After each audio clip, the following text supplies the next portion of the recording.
Hello and welcome to the last word on Spurs. We do hope you're keeping very, very safe and well. Thank you so much for joining us as we are back, of course, as we are in the midst of the January transfer window. Crazy, crazy time of the year. Crazy, crazy time of the season. It must mean we've got to bring back the crazy, crazy man that leads the crazy, crazy train. If you're listening to this for the first time, you can find us on iTunes. We're on Spotify. We're across all major audio platforms. We're, of course, on X. We're on Instagram. We are on Facebook too. And by the comments coming through here, we have got a little bit of Werner on the dance floor. Hopefully, we'll be dragged in. See what I did there? With Dragusin coming on very, very soon.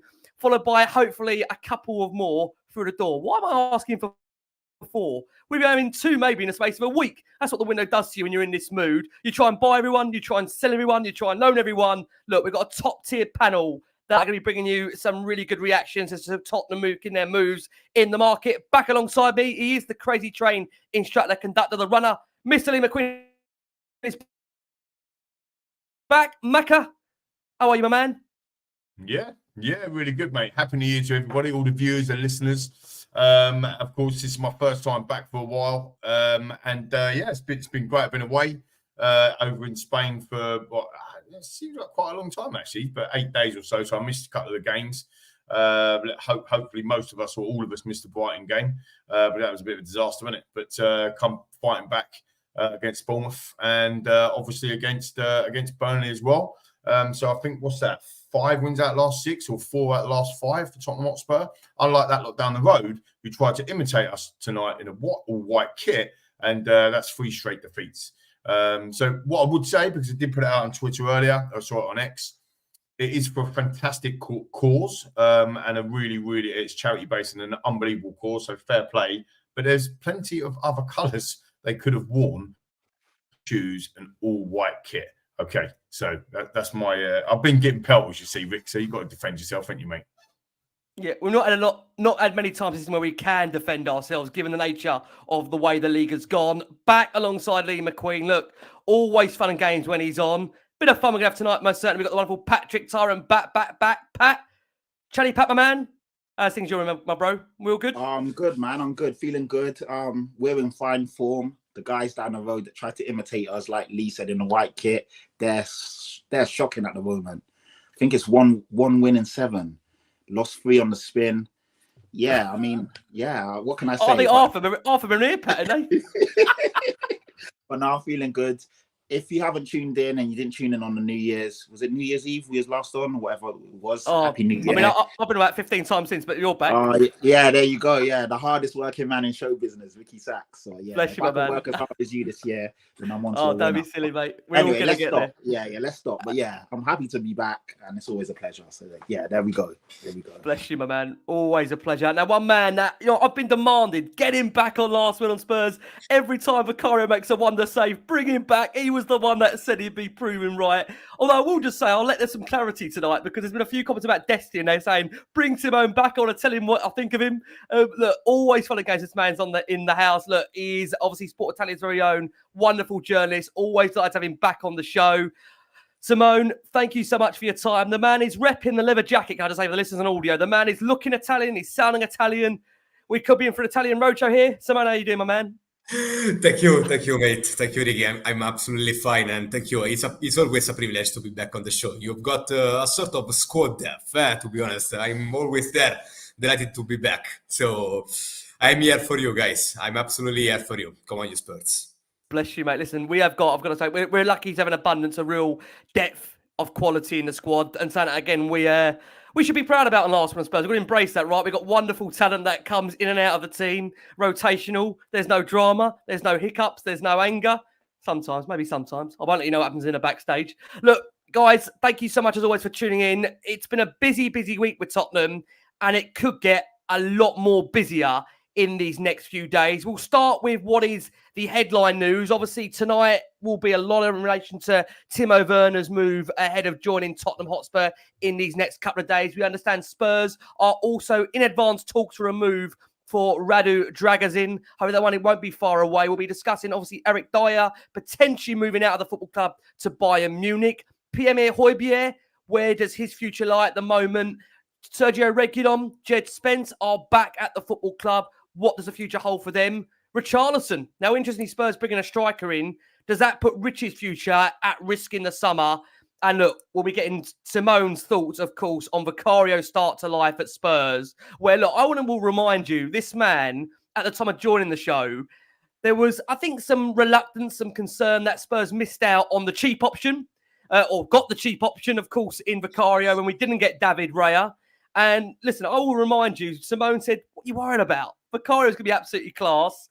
And here he is, back wearing the leather to prove it, just how good this guy has been. But Macca, we're going to open up with you on this last one on Spurs. Spurs, we understand, are close to completing the short-term loan signing of RB Leipzig and Germany striker Timo Werner. He will join until the end of the season to really bolster Ange Postecoglou's options in attack. He's expected, if not already, to fly into London and complete that move in the next 24 hours. And I will say for our listeners on audio, he may already be a Tottenham player. He may already be our first signing of the January window. And I understand that fee, if Tottenham want to make it permanent, will be no more than 15.5 million. Lee, instant reaction for you. Excited by Werner? Are you on the dance floor with him? Well, I mean, if they've done it again at his first song sheets, absolutely loving it. Werner on the dance floor by the old Sophie Alex Bester. Look, I don't want to be negative, right? But I want to bring some balance to the joy. Right, 6 days into the transfer window and to sign a player, whatever, great. But we sold Kane. It's the world's best striker, and we're getting a freebie, yeah, in Werner. Now there might be a lot of hate for that. There might be a lot of stuff in here. We get accused quite a lot of happy clapping and all this sort of malarkey. You know, you got to have the facts, right? Facts of the matter are, we sold in the summer on a day before, 2 days before we played our first Premier League game. We sold our greatest ever striker, and what we're looking at now as not a replacement for Kane, but a replacement in a forward line that is lacking Kane, Timo Werner. Right, so let's just let that sink in. So that's the first part. But we've known that for this. We know about this club and the way that we operate and the way that we are. We know that this sort of stuff happens, right?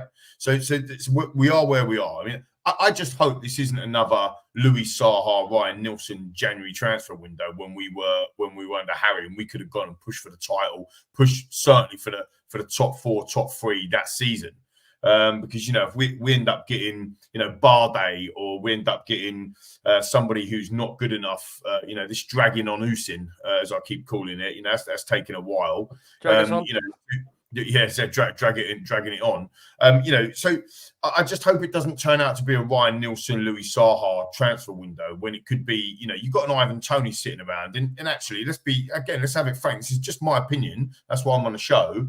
Arsenal go and sign Ivan Toney in this January transfer window, they probably win the league. Right? That's the reality. We're having a bit of banter with them now. Oh, well, you don't like that, Rick, but that's the reality, right? Well, no, that's well. Look, again, it's just an opinion, right? At the end of the day, however, right, that's the negative bit out of the way. However, Ange obviously wants him. No one's coming into this football club without Ange say so. When you look at his pace, it is absolutely frightening. Thank you, Borse. Don't worry. Bring back. Come on, to say we've got no signings, but there's a demand for Lee to bring back the beard. What's going on here, mate? My beard will be back in 3 days. Do not even worry about it. You know, so the positive side, got pace to burn. His stats aren't as bad. I'm sure Pat's got them or someone's got them when he was at Chelsea. But when you look at his goal, not goal involvement, I'll come over to you. Yeah, you got him, mate. You got him in the book, my man. But he was scoring in his Chelsea rate 1 in 5/6, and that, you know, that is the same form as the likes of a Brennan Johnson that we've got at the moment. He's a much younger and he's still learning his trade. That is the same form as a Lucas Moura. That is the same site of player that we're actually getting. So if we're looking at a Kane scoring 1 every 1.5 games versus, you know, or we're looking at him to replace Son because he's gone to the Asia Cup, it's not going to happen, right? So you just need to be a bit of reality on there. However, it is a no-brainer in terms of there's no money, you know, not that it's our money. Like you said, it might be our money to spend it in the stadium, but the reality is, what do we care about the money? The fact of the matter is this player going to strengthen us where we need it? Some will say the most. I think still we need to sign 2 centre-backs, not just the one, but nonetheless, I'm sure we'll come on to that. But it is an area that we need to strengthen. But are we building a squad here of players that are very similar? We've got a Brennan Johnson, we've got a Kulusevski, he can play across the front three. We've got a Son play across the front three, a Richarlison play across the front three, a Werner play across the front three. Where is there an out-and-out number 9 that's going to smash the ball in the back of the net every game or every other game? So look, there's just a bit of balance on there. Personally, it doesn't feel like I am. So I started off on a negative. I'm quite upbeat by the fact, my father-in-law's a season ticket holder at Chelsea. He gave him some stick when I saw him today. You're getting our rejects or whatever. But actually, when I spoke to him properly, he said, you know what? He's actually a good player. He's got good finish on him and he's got loads of pace. And if you can get balls in behind and you can get him to run onto him, he'll score goals. That's what we want, isn't it, Rick? Absolutely. And can I say on that point with Chelsea, I think this is the same club regardless that failed some of the greatest strikers that have been of a generation. They've had Andriy Shevchenko, they've had Fernando Torres, there'll be Care more to mention. They obviously had Kevin De Bruyne, they've had Mo Salah. So this is a football club that have been at the point of really failing some top class quality. I'm not going to say Spurs have signed or are going to be signing a player that is at his absolute peak, but it is a player that on his day has shown that he's got the quality to play in the Champions League, that has scored against us, that has assisted against us, that fits an Ange Postecoglou side. And can I just say for me, the biggest thing of all, Ange wants him. Ange wants him. It's not a club signing. It's not a player that's been forced upon him. For me, that's the most important thing. The manager is behind him as well. He wants. Absolutely. Fair, I'll get behind him. I don't want to say, I just want to give it some balance. I know we're going to wax lyrical about him, but the reality is there'll be some people out there saying, why are you getting so happy about Timo Werner when we just sold Kane? And, you and I know Pat was, and Simone probably was as well in the summer, we were so angry at selling our best ever striker, right? And, I'm still not over that, to be fair. So, don't try and pull the wool over our eyes to think that we've got Timo Werner coming to replace Kane. Because, I'm not very intelligent, but I'm also not that thick either. Yeah. Again, I think what many are picking up on is that, look, he may not be the man for the future, but he could be the man for the now. And there's no doubt about it. I think for those that watched Tottenham in that FA Cup tie against Burnley would have been really concerned by the lack of creativity, the devoid nature of Tottenham up top. And again, I've said it on numerous times already. I think the nature of Heung-min Son being that leader, being that captain, we severely missed his vocal presence up top. Pat, let me bring you in.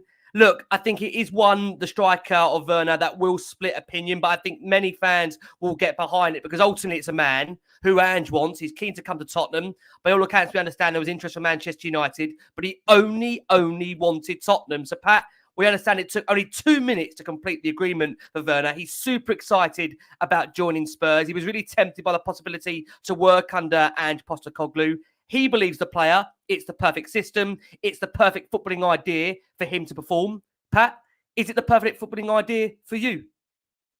You know what? I'm on the fence with this one, and I'm going to give you a rounded argument or answers to why, in terms of my thought process and then me warming to him and all of that stuff. So I'll start from the beginning. When I heard the news at first, I was like, what? Timo Werner? I couldn't believe it. And I was like, nah, not the guy that was at Chelsea and was stinking up the place. So, but then I thought about it and I was like, you know what? And I put a tweet out. I had a bit of time to mull on it, spoke to a few people. And I was like, this is a decent stopgap for Son. We've got to remember, Son's away for possibly a month. South Korea, one of the better teams in the Asia Cup. I want Son to go on and win it. So technically he'll be away for a month.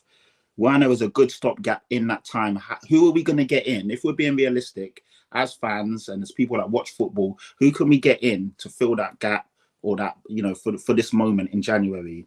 So I was like, I'm not mad at it. He's better than Gil. He's better than Dane Scarlett. And he's better than Valise. I like Valise, but obviously Valise being young and not experienced. So he's better than the options we have on the bench. When you looked at our bench against Burnley, yeah, exactly. That's it. He's out for 2 months, possibly. So when you look at that, and Valise is out for 4 to 6 weeks, possibly. So not my first choice, but for a 6-month try before you buy, that improves the squad and fits Ange's system, it makes a lot of sense. So when I started to think about it, at first, of course, naturally you're going to be like, what? Timo Werner, the guy that was missing chances for fun. But then when you actually sit back and think about where we are right now, what we need. We're screaming out for depth. We're screaming out for better quality. So when we bring in a guy, we've got to also accept and remember, you know, the whole, like, I know, Lee, you said this, I'm not getting at you, but people keep saying that we sold Kane and we bought in Werner. It's a lazy argument because they're not exactly the same type of player. They're not the same striker. And they're two completely different scenarios. I'm looking at Werner as a stopgap and pretty much a plug and play while Son's away. And if he does well, fantastic. If he doesn't, when Son comes back in, he sits on the bench, and obviously Sonny, one of the best players in the world, comes back in. So for me, I think it's a really low risk, but it's got a high, like if he comes in, he's so quick. We can see he's a very good dribbler. Even though he's missed sitter after sitter, some of the chances, if he watches like compilations of, you've watched him, some of the finishes are absolutely sublime. Like he can finish on his day. Yeah, like he was doing them lobs when he like some of the finishes are insane at speed as well. So if we talking a lot of sense, mate. Yeah, like so if we can get this guy playing, and like Chelsea is a graveyard for players. I've seen some of the best players go there and absolutely stink up the place and die a death. But if we can get him playing, you know, in the AND system, the way we play, it could be one of those signings where everyone's like, wow, you guys have pulled a blinder because no one would have thought about it. And he comes in and he fits. And if he doesn't, so what? It's 6 months. He goes back. And obviously, we hope we got the guys coming back, Maddison, Son, you know, Saar, Basuma. We should be all right without him anyway. But if he can add to what we've got, it's brilliant. And we're talking about, I don't know, Ricky, are we going to go into stats later or should I bring them up now? Bring them up now, Pat. Go into them. Bring them up now. I'm just looking at, I mean, I looked at his time at Chelsea. And if you actually add context to it, in the first season there, 2021, so that was kind of like the lockdown season, he played 35 games. He had 6 goals, 8 assists. So for a wide player, it's not that bad. When you look at the numbers, the goal contributions in 35 games isn't that bad. The 21-22 season, 21 games, 4 goals, 1 assist. So he kind of fell off a cliff in the second season. But in Chelsea, for Chelsea in the Premier League, 56 games, 10 goals, 9 assists. So that's 0.34 goal contributions a game. So as a wide player, that's not that bad. And that was in a bad Chelsea team where he didn't fit the system. Like Lee said, this is a player that Ange wants. He's a player that we understand can work in our system and be very dangerous. And he's an extra body off the bench when things aren't working. You know, I saw someone say, a front three of Brennan Johnson, Richarlison and Timo Werner is relegation was horrible. But when would those three start a game together? I know, like, no, Lee, there's people on Twitter, trust me, I don't want to name names, so I don't want to big up. Whoever said that, they know they are. That is an absolute... Can I say, apparently, I'm a happy clapper. The geezer that calls out the board on every single window. Mate, we don't do enough. We leave the window that don't do enough, but I'm a happy clapper. It's unbelievable. There's some fucking idiots on there, and excuse my French, Ricky, I know obviously you don't, but honestly, some of the stuff they say is absolutely insane. And then when I say something, you're sticking up for him because no, I'm just calling out bullshit. Like I can call out Samoja's got to call a cab. I don't want to get involved here. No, honestly, we're a nice podcast. We're friendly people, but sometimes you've got to call out the bullshit. Oh, so many idiots out there. Yeah, and literally, when would those three, if those three have to play together, so be it. I don't know why people are putting down Brennan Johnson. I think you saw the touches in the game. Yes, his finishing and sometimes his decision making. You know, it will get better. He's only 22. This is his second season in the Premier League. Let's not forget that. His first season was with a newly promoted Nottingham Forest team who are not that good. This is his first season at a big club in a new system. You got to give the guy time, but you can see the guy's got something about him. But yes, his decision making and his finishing can get better and will get better. So people need to be a bit balanced and relaxed. But yeah, Richarlison, Brennan Johnson and Timo Werner probably won't start in the same team at the same time. And if they do, let's get behind them and back them. But it's so convenient that you would leave out Son, one of the best players in the world, and also Kulusevski, one of the best players in the Premier League, to fit your agenda. That's not our starting front three. And even if it is, it would be with rotational pieces. Then you're forgetting that Maddison will also be there. So it's silly. And Lo Celso. So people just want to say what they want to say to be negative and to try and point. Of course. We're all Spurs fans. Why are we not supporting the team? And why are you trying to knock someone down to a point score? It's really weird. I don't understand it personally. But yeah, so that's my bit on him for now. Yeah. Anyway. Can I just flip it and say, bringing Simone as well, that if you've got a front three of Heung-min Son, you've got Werner in there as well, and you've got the likes of a Kulusevski or a Brennan Johnson. I mean, Johnson especially, that pace is absolutely rapid. Now, again, many will question, of course, the statistics behind his goal scoring. But look, the last time this man was on and we had doubts over a signing, he was right behind that player and has turned out to be one of those of the season. So, Simone, mate, lovely to bring you back. We'll start, of course, where we are with Timo Werner. And just to bring some context to some of those stats there that Pat so eloquently read out there, his club career stats, 405 appearances, 150 goals, 79 assists. For Stuttgart, 103 appearances, 14 goals. For Leipzig, 213 appearances, 113 goals. For Chelsea, 80 appearances, 23 goals. I mean, that still averages a goal every other game, correct me if I'm wrong, or one every 3 or 4. So we're not talking about a guy that went on droughts here of 10 games without a goal.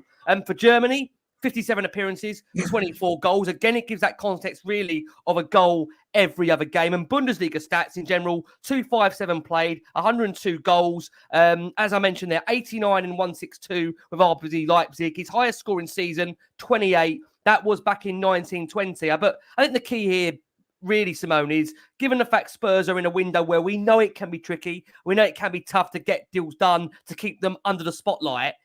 How impressed should we be by the fact that no one really knew this signing was coming really under the radar, and it's been done in really a matter of less than 24 hours if you consider the time to when it's been linked to when Spurs are going to hopefully announce it? Yes, absolutely, yes. We are talking about a deal that really came out of absolutely nothing. And I'm delighted, to be honest, about Timo Werner, because Timo was someone that 3 years ago was someone that was regarded as the next gem of international football. He's someone that, of course, he didn't have so much lucky at Chelsea. But if you look at the stats, guys, 58 appearances, 23 goals, 21 assists. So we are talking about someone that, of course, we need to rate him a lot. He's got an option. Is a win or win, just like both Pat and Luke were saying. It's a win-win deal. So there is no mandatory option. It's a loan deal. Let's see. I read the previous comments in the last couple of months, and many Spurs fans were moaning, and rightly so, about some squad depth. They were asking for squad depth, and Timo Werner is someone that give you this kind of options. And this is a season that is a long run, and we have been absolutely unlucky in terms of injuries. Look at the defensive line. Then Big Ange wants him. Big Ange wants his attacking options to play on high pressing, and for me, Timo Werner absolutely is that kind of player. So why not? Sonny will be out for at least 3 weeks, 4 weeks. So for me, it's absolutely a good deal. A good deal. In terms of mental strength, something went wrong clearly for him, because he didn't have the best time of his life at Chelsea. He wanted to be back to his comfort zone in Leipzig. Then Leipzig decided to have other options. He wants to go, he clearly wants to go to the Euros, but at Tottenham, he's already aware that he won't be a clear starter. But for me, he's a good option. He's absolutely a good option. He can score, he can assist, he can play both as a number 9 and as a number 7. He can be absolutely a center forward. He can be a left winger. So he's a prestigious option for Spurs. And I'm really delighted to see yesterday this kind of deal coming out of nowhere, because I know Timo can help everyone. I remember 3 years ago, he was one of the next gem. He was regarded as one of the next gem in European football. And I will never forget the way both him and Sabitzer decided to destroy Mourinho's side, because we lost 4-0 on aggregate between us and Leipzig, and he was absolutely one of the man of the matches. Spot on. So absolutely, yes. I'm gonna to stress and underline this kind of facts. He was unlucky in Chelsea. He was unlucky, and I was reading some comments about Chelsea fans when they found out that yesterday Timo Werner were strongly linked to the Spurs move. They were they were not happy about that because they still want him as a blue man. So it means. Look, again, I mean, we'll try and give you the real balance of what it is. And ultimately, again, I always say to the audience, it's up to those wonderful viewers and listeners to make up their mind in terms of what camp they see themselves in. All we can do really from our end is give you an opinion. We'll always, I think, try and be as optimistic as we can be, Mac. I'll let you come back in here because I know you want to make a point there. Yeah, sure. I was just going to say, because I feel like I started off on a negative now. People think I hate Timo Werner. I don't. I mean, I'm just looking at some of the stats, right? So some of the work that we did earlier in the week, blue book. Pat's got his book. You got, what is it? Is it a red book, Pat? You ain't got a red. Here we go. We're shooting out the blue books, mate. That's what happens on this show. It's blue book. Come on, I'm a Spurs fan. I can never have. Come on, man. That's a blue book with a red label. That's got to be a yellow card offence. No, it's pink. It's a big label. It's a pig one. It's a big one. Listen, hashtag never red. Hashtag never red. We never white. Anyway, go back on what we were saying earlier, right? But look, right. So Timo Werner, when you look at his Premier League stats, right? 56 appearances in the Premier League, 10 goals, 9 assists, right? And I'm liking him earlier to the Brennan Johnsons, who's up and coming, and maybe a Lucas Moore, whatever. But if you look at, everyone went mad when we got Gazump, with Luis Diaz, right? Luis Diaz, who for Chelsea, for Liverpool.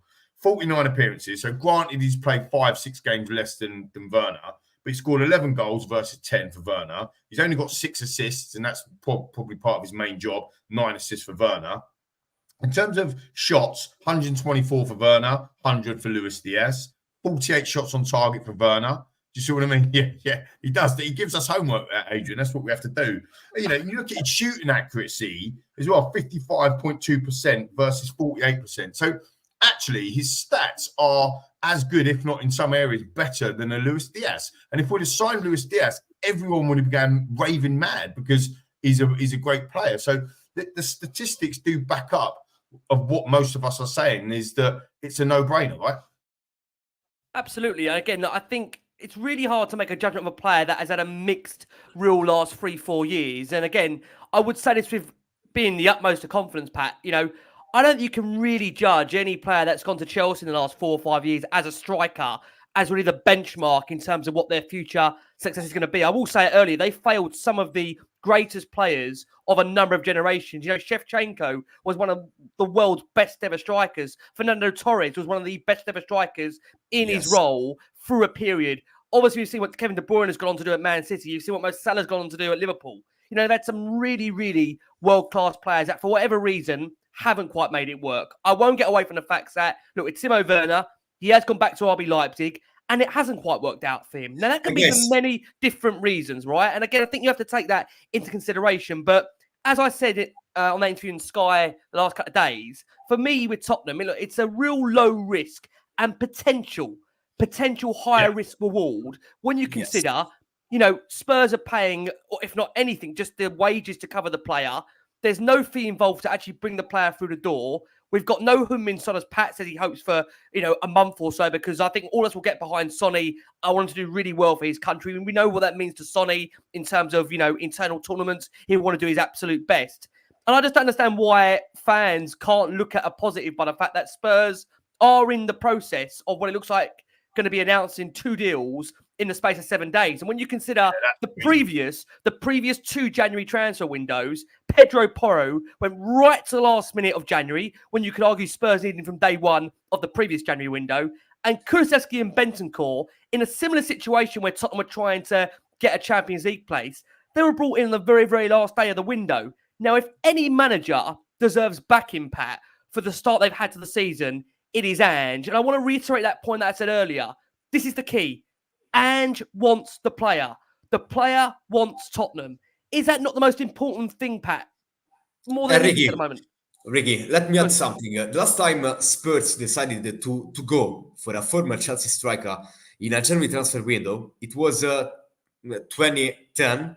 It was 13 years ago. And it was, I'm talking about Eidur Gudjohnsen. Eidur Gudjohnsen was absolutely key in terms of finishing to the top 4 and being back into the Champions League after Great point. 48. Yes, he scored an incredible goals away at the Britannia Stadium. Very, very tough away game. Stoke 1, Tottenham 2. I'm talking about April of 2010.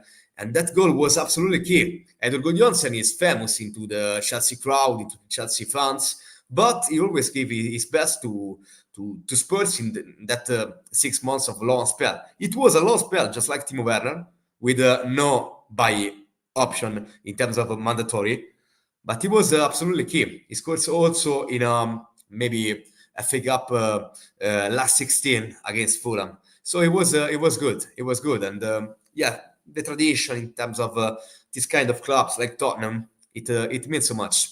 So I'm really looking forward to see Timo maybe already at Old Trafford playing a good way. Yeah, Scoring the winner, Simone. Oh, that'd be nice. The winner at Old Trafford. Let's go. Oh, Let's go. I'm in. I'm convinced, boys. You've convinced me. And the comments. Let's go, Werner. Can I just say, for those, Macca's not backtracking, right? He was trying to give you at the start a very kind of plain analogy that we've all said here, as we've always said in Arsenal and Spurs. We want to be real. We want to be honest. Tottenham a year ago did have, if not the greatest striker in world football, that because he played for Tottenham, unfortunately, wasn't being told he was the greatest striker in world football. Subsequently, he leaves Tottenham and he is the greatest striker in world football. Now, I will again make the point that January transfer windows send everybody absolutely insane. Everyone wants to sign everyone. Everyone wants to sell everyone. Everyone wants to loan everyone. Pat, yes. Sum it up for me here. Timo Werner, do you feel, given the fact that the position Spurs are in at the moment, is it an absolute no-brainer? You know, as you've said already, given the fact that where we are at the moment in the league, Spurs clearly on the back of that Burnley game, as we've seen, do need to have, for me, some reinforcement in the forward area. We've lost Leo Veliz, as we've said as well. For me, I can't really see a negative here. Spurs have got to try before you buy. I don't have to buy him. It's optional. It's not an obligation. Yeah, exactly. And you know what? Let's look at it another way. When we look at the teams that we're told are like literally competing for the league and are so much better than us, when I looked at Arsenal today and I look at Liverpool, we're just a couple of points off of them. And we've been through a barren spell. We've had injuries. We've had the worst things happen to us. And when I look at our team and how we play, and when I look at those guys and how they play, even with our B team and C team and this and that, I don't see much in it, if I'm being 100% honest. And then you add a player that is better than Veliz, he's better than Bryan Gil, and he's better than Dane Scarlett. And I have no problems with Bryan Gil. He gives us all for the team. A bit lightweight, but obviously, technically, he's very good. Dane Scarlett, hopefully, will be a young gem. But I'm talking about right now. Right now, Dane Scarlett coming on kind of looks lost in games. Veliz looked really good, but he's injured. So you're bringing in someone that's better than these guys. Is tried and tested in the Premier League to a degree. His stats aren't as bad as people are making them out. His stats for Germany are very good, 0.42 goals a game, like Simone and Ricky and even Lee have alluded to. 57 appearances, 24 goals. His stats at RB Leipzig are insane. 213 appearances, 113 goals. Just look at his comps. I know you can look at the misses, but look at the comps and look at the finishes. And if you've watched him in games, he absolutely destroyed us in the Champions League a couple of years ago. The guy is good if played in the right system. Like he said, Ange wants him. He wants to come here. He's coming in with a chip on his shoulder. This season at Leipzig, 8 games, started 2, only 2 goals, no assists. So obviously we don't know what's happened there. He's not really been in favour. But yeah, he's a player that believes in himself. He wants to get back in the German team. And he's coming here. He's not guaranteed a starting place, which is actually quite cool as well, because that means when he's going to come on and actually he's got a point to prove to himself, to the German manager, and obviously to every fan that's written him off. And, you know, when I said what I said about how at first I wasn't sure, but looking at it, he's stopgap for Son and yada, yada, yada. Quite a few people on my Twitter account was like, oh, is this you? And they pulled up, you know, a tweet from 3 years ago when I was mocking him at Chelsea. And I was like, yeah, that's cool. He played for Chelsea. The bloody Twitter. He missed the sitter, and I bantered him for that. I'm not going to hide behind that, but it doesn't mean that now he's at Tottenham, I'm not going to look at it objectively and say the guy can do a job for us. It's crazy, isn't it? Like, you say one thing and people think that's like, I've got tunnel vision. I can only think one way. I'd like to think that I'm a fairly intelligent guy, and I can look at both sides of an argument. I can hear your side, I can hear this side, and maybe I could say, you know what, I don't agree with you, but I can understand where you're coming from, and vice versa. Because I said that I'm happy with Timo Werner coming in. You have no ambition. You're a happy clapper. You're someone why this club has failed. I'm like, what? Honestly, but no disrespect. I mean, should we be even giving that airtime? We're talking about but it's we're talking about an absolute nutter that is off his head. With no disrespect. It's not just him, Lee. There's loads of people like that think like that, and it's like, wow, like, there's a few. It's not just him. There's actually I had somebody on Twitter the other day call me a narcissist because I wasn't going after like big signings, and I'm just like, whatever. Can I just say something though? And this is a bit of banter, right, on the Timo Werner, just to close it off a little bit. I read you out them stats earlier. So Luis Diaz comparison, big chances scored 6. Werner, big chances scored 8. Luis Diaz, big chances missed 9. Hold your breaths here, boys, viewers and listeners. Big chances missed for Timo Werner, 23. Oh, yeah. But listen, do you know what? I just, you know what? They understand, but you've got to look at it. In the end of the day, if you're getting themselves in a position, eventually you'll do the business, right? So I mean, no, but that's. I mean, I want to come over to. Yeah, I want to come over to Simone to close it on this final thing on Werner just for now. Look, at the moment, we obviously await his announcement. He may very well be a Spurs player by the time this does go out. Simone, I think what's really key here for many, and again, I will allude to this point, is that I feel Ange likes to bring players in that want to make a point, have got a purpose to prove. This guy, look, whatever you think about him, this guy's played in the Champions League final. He's won a Champions League final. He's played on the big stage with Germany. He's won, of course, with Germany as well. This is a player that wants to prove people wrong. And Ange absolutely loves players that have got a story, have got something to prove, that have had doubts in their career. Just how much, Simone, do you think that will burn the energy inside of him with Ange? Because we all know he loves to get more out of players. He gets that extra 10% that many managers don't.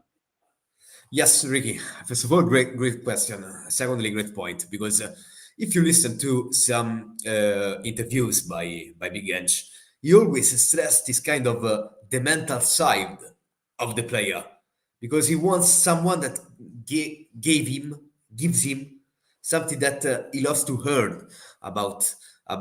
And Timo is someone that wants to prove himself back to the Premier League. He wants his revenge to the Premier League.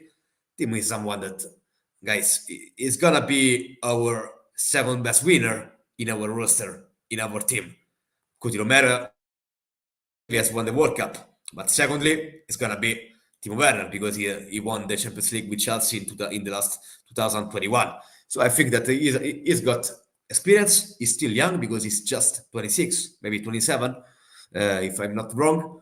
I think that is gonna be a good deal. Then, of course, I think that Tottenham and the Tottenham crowd need time to digest the departure of one of the greatest, because, guys, Harry Kane is a legend of the game, and you need at least not 6 months, but 1 year to digest this kind of departure. It's not a secret that Tottenham are looking forward to add a proper centre forward in June, in July. A player like Santiago Jimenez, for example, coming from Feyenoord, or maybe Victor Boniface, that is doing wonderful with Bayern Leverkusen side of Xabi Alonso. Tottenham are looking for kind of striker in the next couple of months. But for now, it's winter. We've got the likes of Richie, we've got the likes of Sonny that can play center forward with the big Ange system. And I think that Timo Werner could play a big part in terms of the purchase of a top 4 spot. Absolutely. Listen, what we are going to do, we're giving so much time to bless Timo. Let's hope we do get it over the line. For those that listen, I'm sure we have got it over the line already. We are going to go for our first break of the show. For our listeners and audio, there's a good 1,400 of you plus watching us live across all of our platforms. Again, thank you so much for all your incredible support for Last Word on Spurs. We're joined by the wonderful Lee McQueen, back, as is Patrick Tyrant, and the superb Italian journalist Simone Dell'Uomo. Can I just say, we will come on to Vicario very, very soon. I've seen so many comments saying, do not forget to ask Simone about how he was telling us and hyping up Vicario and how amazing he's been. I promise We'll get round to Simone on Vicario. We'll also get round to on Destiny and Dogi, as I say. There's been a few comments on Destiny. Simone will want to clarify that for sure. Look, what we're going to do next is we are going to talk about the next player that is most certainly been dominating the early days of this January transfer window, and that is Tottenham. As we understand, are locked in talks with Italian side Genoa over the signing of central defender Radu Dragusin. We understand, as far as things are at the moment, the fee is yet to be agreed. But we understand Genoa are holding out for a fee in and around 30 million euros. Tottenham at present are around 25 million euros plus bonuses. I know what everyone wants to say, and I say it all the time. Just pay the extra 5 million euros. I mean, if this is a guy you really, really, really want, and really, really wants him, and this is on the back of Spurs losing Ben Davies, can I just say, not a natural centre-back. We've got Manchester United to come next week in a game that I arguably feel we can go to United and win. Give the man what he needs. Give the man what he wants. If Ange's deserved anything, it's a centre-back. You know, you go back to last, obviously called summer, where we knew Spurs would need a centre-back then, and they decided to let Davinson Sanchez go after that. Now, I'm not saying that was the wrong decision, but what I'm saying is that, look, if anybody deserves backing for what they've done so far, it's Ange. So I really do hope Spurs do get it done. I know that Jason McGovern, bless him, will always say, it's not about paying whatever they want. But my point is that if you really want a defender and you know there's competition out there, and although he does favour Tottenham, what are we waiting for? Go and get the guy in. Lee, we'll come round to you to begin with. Look, again, I can't claim to know that I know a huge amount about him. From what I've seen, he's in the same build as Mickey van der Ven. Very quick over a period of short distance, composed on the ball, reads the game very, very well. I mean, what I love about this signing is that it's a player that isn't fearful about he might not start every week. He wants to come in, back himself, believe that with Romero and Van der Ven there, he can also get game time. So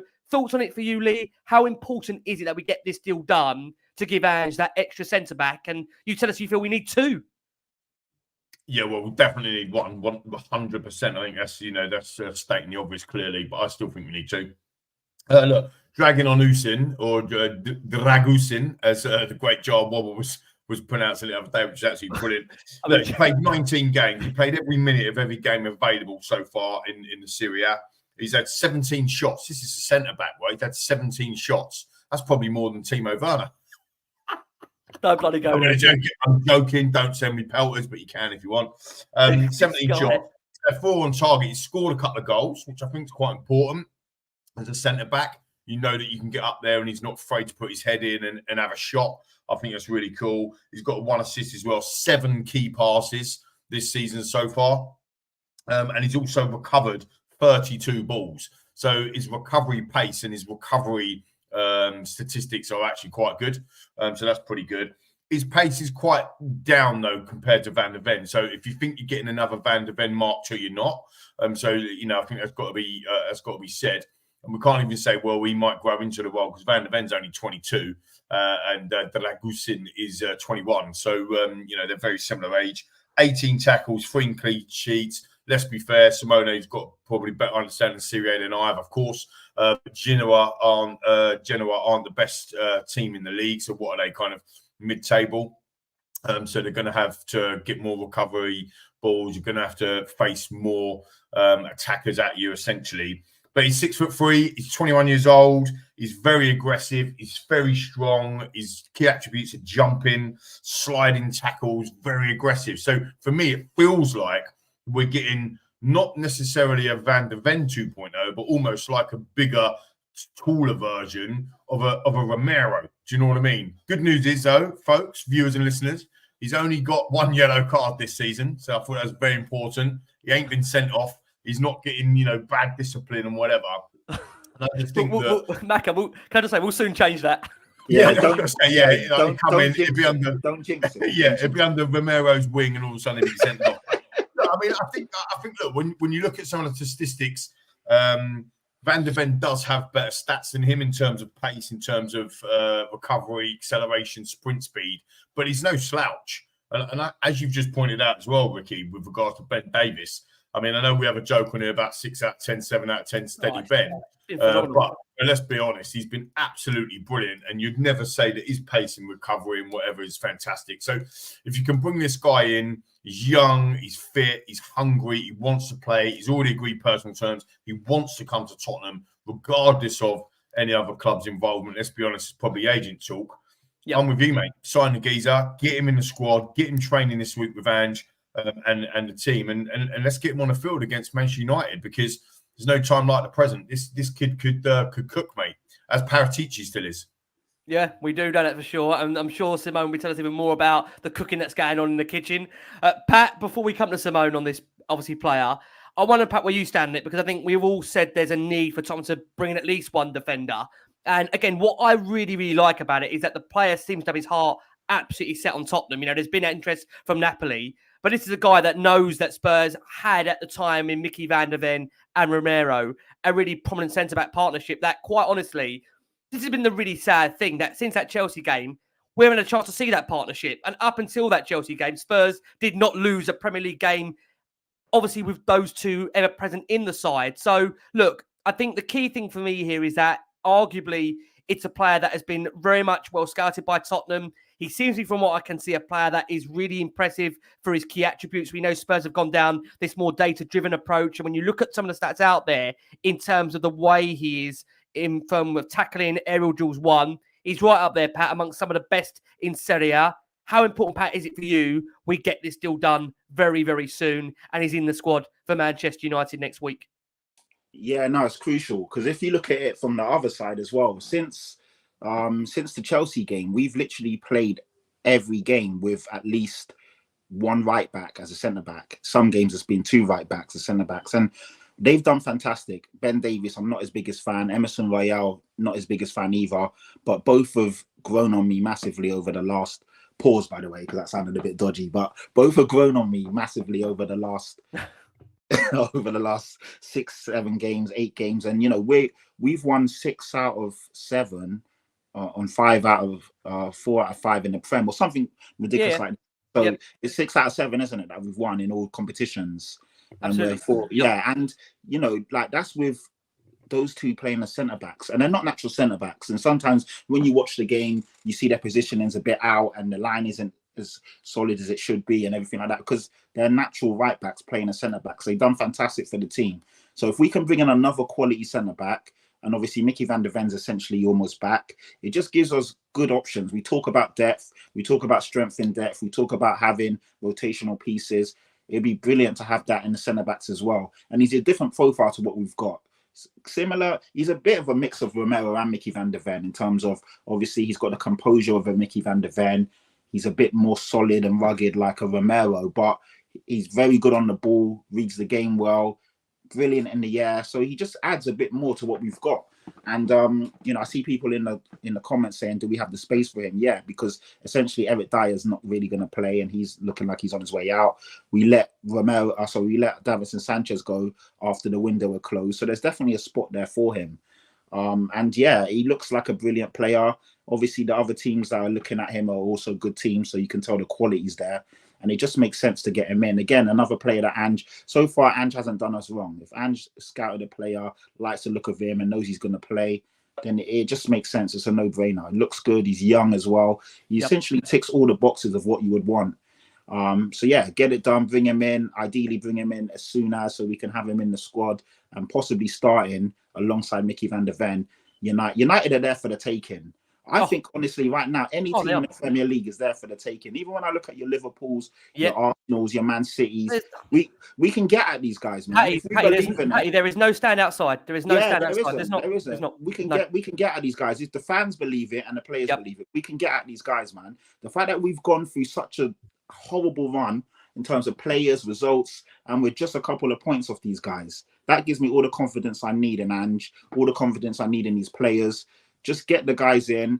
The fans need to also believe in it. And then we go again. So get him in, get him trained and integrated this week, ideally. Mickey van der Ven is probably ready to start now. He was on the bench, but I'm glad that we didn't rush him in, and then we go again. Hopefully Romero's back soon as well. They're saying Romero might be back in 2 to 3 weeks. So that's a big boost. Obviously, Bentancur's back in the team as well. We can get at these guys, honestly. So, but it means that we need to, I get it as well from a club's point of view. If we always say pay the fee, it can be ridiculous. But it's 5 million. it's not that much. Like the gap isn't really that big to possibly miss out on a player. Get him in ASAP, and then we can work on something else. Ideally, you know, we in my opinion, I want us to get rid of either Skip or Højbjerg and bring in a better player like a Gallagher or even a Calvin Phillips. Or someone, you know, on the European market. Maybe Simeone can tell us of a good profile of a CDM/6 in Italy or across Europe. But Højbjerg or Skip, honestly, those guys are just doing my nut. Every time I watch them, they're driving me crazy. And, you know, I'm one of these guys. I want to support. I want to get behind the guys. But honestly, some of the stuff I see these guys do, I'm just like, I can't bear it. Pat, you're not the only one. I look at Adge on the touchline. Every time Højbjerg's got the ball at his feet, even he's turning away. He's worried. Skip. I used to think Skip was a good player. And I'm like, have I gone crazy, or has Skip regressed? Or is it...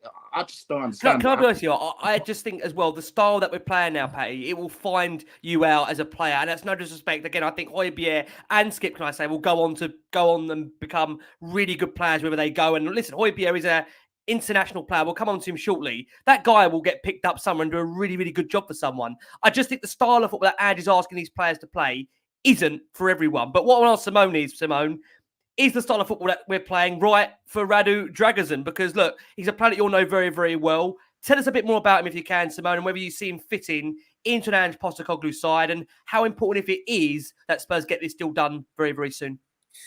Yeah, starting from the fact of the 5 million that every Spurs fans are still talking about is Daniel Levy, guys. You've got to know him more than me. It's all Daniel Levy in terms of waiting for the right moment to spend that kind of 5 million more. And secondly, about the technical side of the player, Pat described him in a perfect way, because he's someone that he has got the same evolution of Cuti Romero, because he's a product of Juventus. He has grown up a lot. He's developed skills in his full potential in Genoa, just like Cuti, and he perfectly fits the way Biganch was his eye defensive line to attack the ball when they don't want the ball.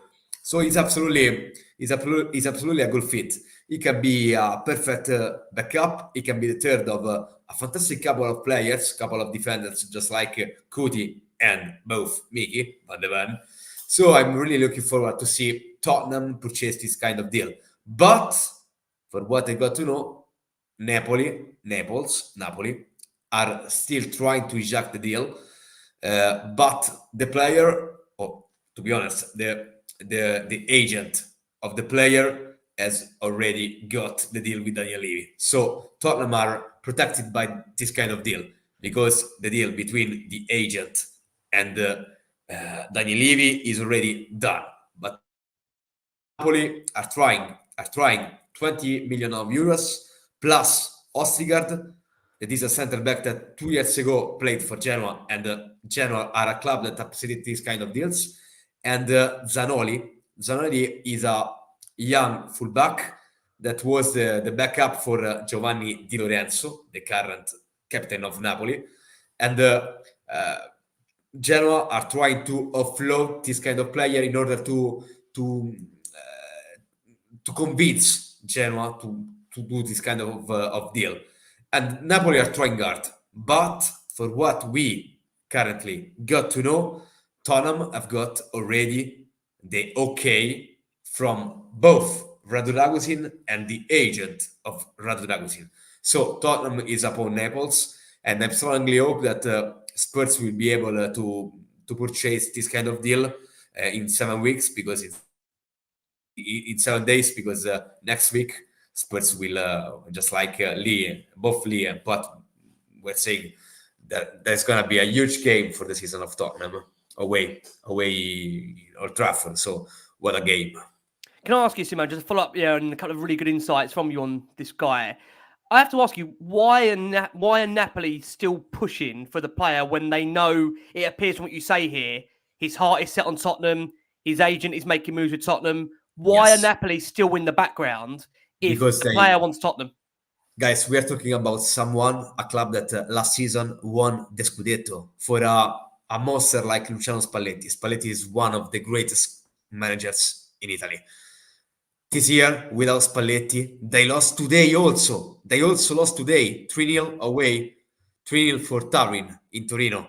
Right. They are 9, and Aurelio De Laurentiis, that is the chairman of Naples, is absolutely desperate to find something to help the team to finish at least back in the top 4. Right. Because you know more than me. Yep. For a chairman like them, how much is important to finish into top 4 for the 70 million pounds that comes from UEFA or things like that. So they are struggling. They are really in a crisis, and they are trying to manage some deals in order to restore a little bit of a good situation. But we're talking about a club that last season won the Scudetto, and this season are ninth on the table in Serie A. It's absolutely incredible what we are seeing in Italy nowadays. Yep. And one more I have to ask you, Simone. You might want to comment on this, and I don't blame if you don't. Many allude to the fact that his agent loves to talk, doesn't he? I mean, he loves a chat. I mean, look, if there's an opportunity to have a chat about the player, he's there. I mean, you have some agents that really blend in the background and don't say anything about a move that's ongoing. I think it's fair to say that this agent of his has really got a comment daily with regards to the player. Yeah. Any thoughts on his agent, Simone? I can understand if you don't want to comment on that. I to be honest, I know Wheezy. I know with him, but I never talked to him. So personally, I cannot express some opinion about the person that he is. Yeah. But of course, just like you said, Ricky, I can assure you that he wants to talk to everyone. That is a television, that is a radio, or things like that, or stuff like that. He wants to talk week in, week out, day in, day out. Definitely. Yep. I've got to say, someone just come in the comments and he's got more chat than McQueen. He is a talker. I mean, he is a talker, to be fair. Pat's got a bloody YouTube channel called Chatty Patty. I mean, come on, talk to me. What can I say? Lee catching strays. Lee catching strays. That's crazy. Look, again, you know what, Simone, do you think for what Spurs will be getting there, value for money, look, you know the Italian market better than all of us here. Yeah. I mean, look at Spurs' success over the Italian market. Dejan Kulusevski, Rodrigo Bentancur, the players that have come in. Spurs had a really good record in terms of bringing in players from Serie A and hitting the ground running. How confident are you that for what Spurs will be getting, he would be the right fit for now and would have a really big future at Tottenham? I think that Radu Dragusin could be a perfect fit for the eye line that Biganci wants his team to play. So I think that Guglielmo Vicario for me is we need to give credit to Fabio Paratici, because Fabio Paratici, of course, has got his troubles, yes, but he's still a sort of consultant for Daniel Levy, and of course Tottenham still has got a sort of Italian football, and the Italian football, guys, is struggling a lot in terms of financial situation. And when a team like Tottenham, that maybe don't have the power of Man City, Chelsea, or Liverpool, or clubs like that, but they can go there and they can go great things on transfer market.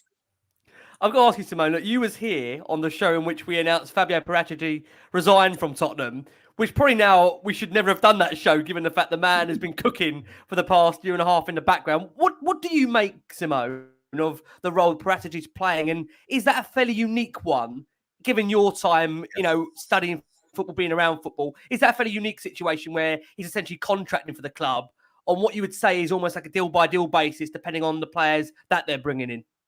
What a story. The Fabio Paratici's one is absolutely incredible, because he's paying for the troubles that he had with Juventus. But of course, when he was the director of football of Tottenham, he didn't do anything wrong. And yes, UEFA and FIFA gave him that ban, but that ban still permit him to be a sort of a consultant for some chairmans around the world. And he's still doing some job for both Daniel Levy and Radrizzani, that is the owner of Leeds. But last summer, Radrizzani, that is the owner of Leeds, decided to buy also Sampdoria, that is an important club in Italy that last season was relegated from Serie A. So he's still doing his job. And of course, I don't think that neither Scott Moon or Daniel Levy got to know Vicario. I think that we owe Paratici Guglielmo Vicario, because the only one, apart from me, but I'm just a journalist, in the world of Tottenham, the only one that got to know the brilliance of Guglielmo Vicario was only him, was Paratici. Yeah. So Look, Simone, can I just stick with you, Simone, because I'm going to rightly give you your dues here. You was on the show in which obviously Spurs were in the process of buying Vicario. And at the time, I think it's fair to say, I don't remember, Pat, you was on that show with us at the time. Can't remember now. But there was really, really a big clamour about the fact Spurs missed out on David Raya. And there was serious concern that Spurs were buying a goalkeeper who, to be fair to him, look, had a really good profile in terms of being young and upcoming, but a degree of concern as to whether he could make the step up to the Premier League under a new manager, under a new style, under a new system. Simone, do you feel pretty vindicated now? Because you were very much in the camp that, look, when you watch this guy play, you're going to absolutely love him. And it's only right I give you the opportunity now to take that credit because, look, it's fair to say that at the time there was a serious amount of concern and you was the man saying to us, keep calm, you got nothing to worry about. Yes, to be honest, I was the only one in planet Earth. I was the only Spurs fan around the world that was celebrating when Spurs filed on David Raya, because I already knew that Guglielmo Vicario was a monster. So I didn't know why Daniel Levy failed to bring in someone like Raya, and in an incredible way they decided to move for Guglielmo Vicario, because Vicario was a monster for me, guys, from last season, for last couple of years. But of course, in England, no one knew him. But guys, to be honest, the Vicario purchase gave me back some credits, because 3 years ago I was the one that said that at that time 75 million of pounds for both Dejan Kulusevski and Rodrigo Bentancur were a waste of money.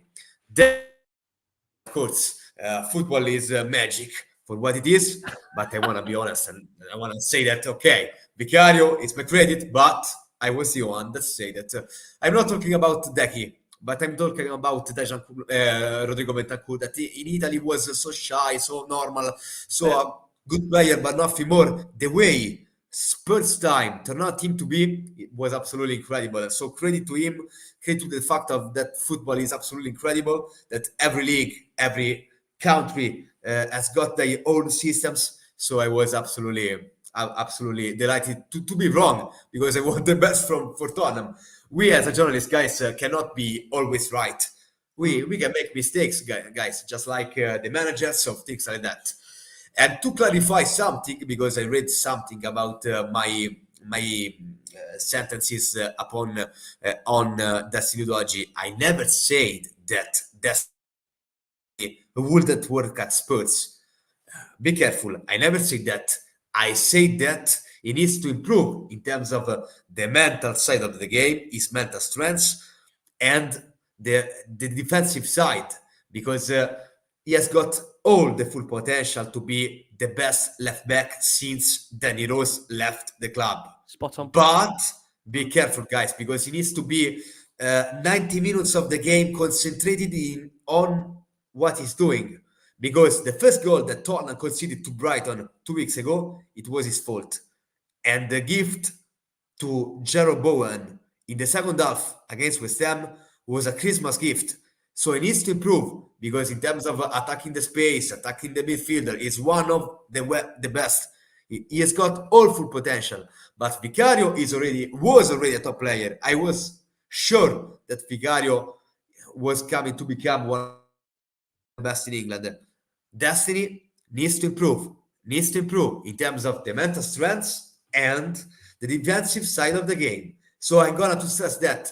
One thing is to play when you want to play attacking football, finish it top 4. But the next couple of years, Spurs needs to aim higher. And when you need to be aiming for the very best position in the league, you need the winning mentality. And Destiny Udogie, that's got all the potential to become a top player, he needs to improve. And just to back up your point there, Simone, we can't forget the fact that, look, I've been absolutely loving the doggy. I know Lee is as well, and Pat is too. I think we can't get away from the fact that, look, the Chelsea moment in the sending off shows you there that is still a player that still needs to mature to some degree.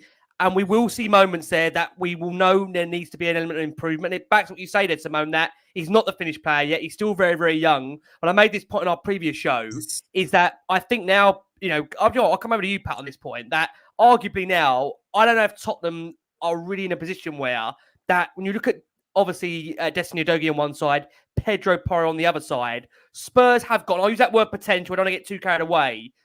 Danny Rose and Kyle Walker were raved about as Spurs having two of the best fullbacks in the country. I honestly believe that with obviously Destiny Udogie and on the other side Pedro Porro, we could be even better.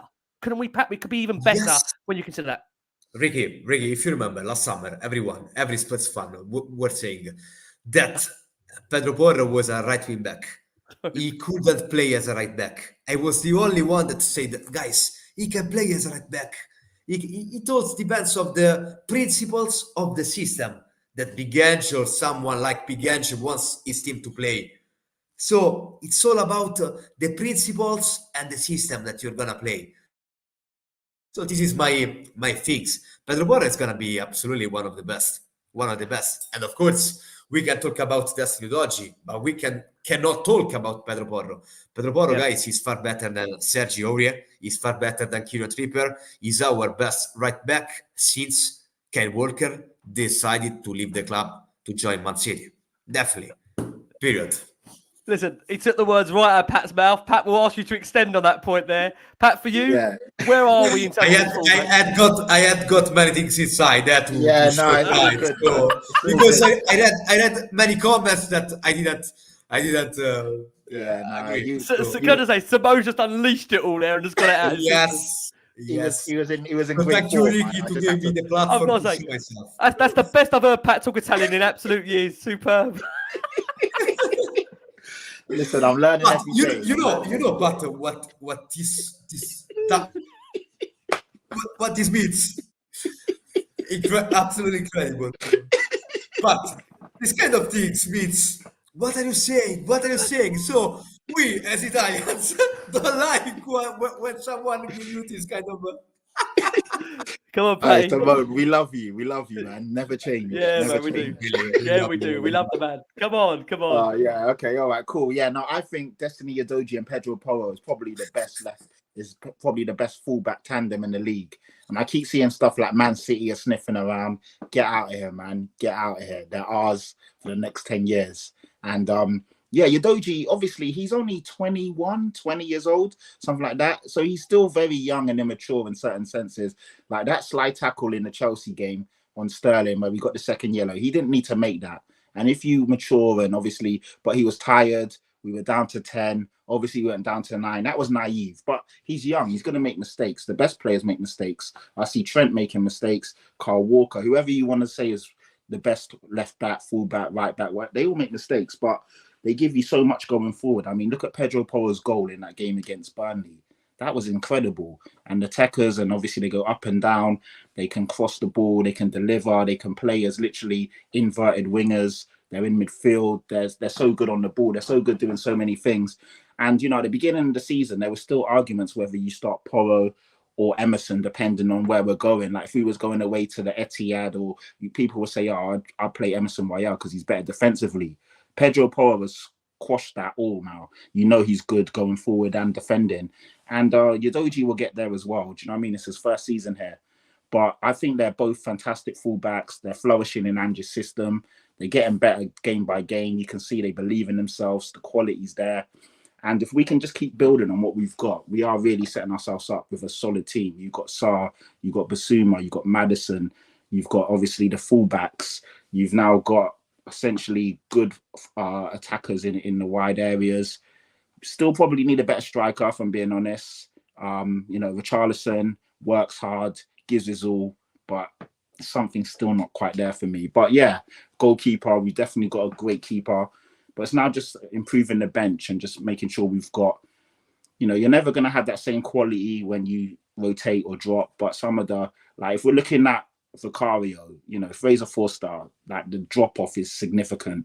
The fullbacks is the same kind of difference, and we just need to up that because, like Simone's saying, if we're trying to aim for winning the league and competing in the next seasons or two, we just need better depth options. But I'm so impressed with Udogie. I'm so impressed with Pedro Porro. They both look fantastic. They both look competent in this system. They're happy to receive the ball on the turn. They're happy to have the ball in all sorts of situations. They can create. They can defend. They can, link up play. They can do everything. When I look at all the other top fullbacks, they're doing everything those guys are doing and some. Yeah. So I can't complain at all, man. I think it's brilliant recruitment. Perišić has got it spot on with both of them. And going back to what you said, they can definitely surpass, Danny Rose and Kyle Walker's if they keep going. Definitely. Yeah. Amen. Listen, Maka, I want to give you a quick word there on Pedro Porro and obviously, of course, Destiny Udogie. Listen, I know you love a doggy. You want to dance with a doggy. I'm sure you want to dance with Pedro Porro as well. The way these guys are performing. Just how impressed have you been, Lee? Really, with those three, guys in general, got to say, obviously, Vicario, obviously, is rightly so. Simone at the time really gave us that backing, as we know, in the summer. And obviously now we see the way in which that's developed with Destiny Udogie and, of course, Pedro Porro. How much confidence does that give you, Lee, when you also consider the fact we're reinforcing that defence further in this window? Yeah, absolutely. Look, I think, I absolutely love Udogie. I think there's so many players to love in this team and in this squad now. There was a time through some of the recent seasons where it was very, very tough to love the team, right? There were some individuals in there for sure, like Sonny and Kane and whatever, but very, very hard to love the team. Now you go through the team and you love it. You love it from top to bottom. You love the people coming off the bench. I love the fact that we get Donnelly off the bench. Some of the youngsters, Dorrington, Phillips, they can still come in. I love that. I mean, Udogie for me is one of the best. For me, he's going to win the Young Player of the Year. For me, I think he's absolutely brilliant, and it's a travesty if he doesn't. If Spurs don't go on to win anything this year, regardless, if we go and win the FA Cup, finish fifth, he probably doesn't get the award because you have to win the Premier League to get it or whatever. David Ginola's won it, Bale's won it a few times in the Spurs shirt. So maybe Kyle Walker famously obviously won it as well as a young player. So maybe he does do that.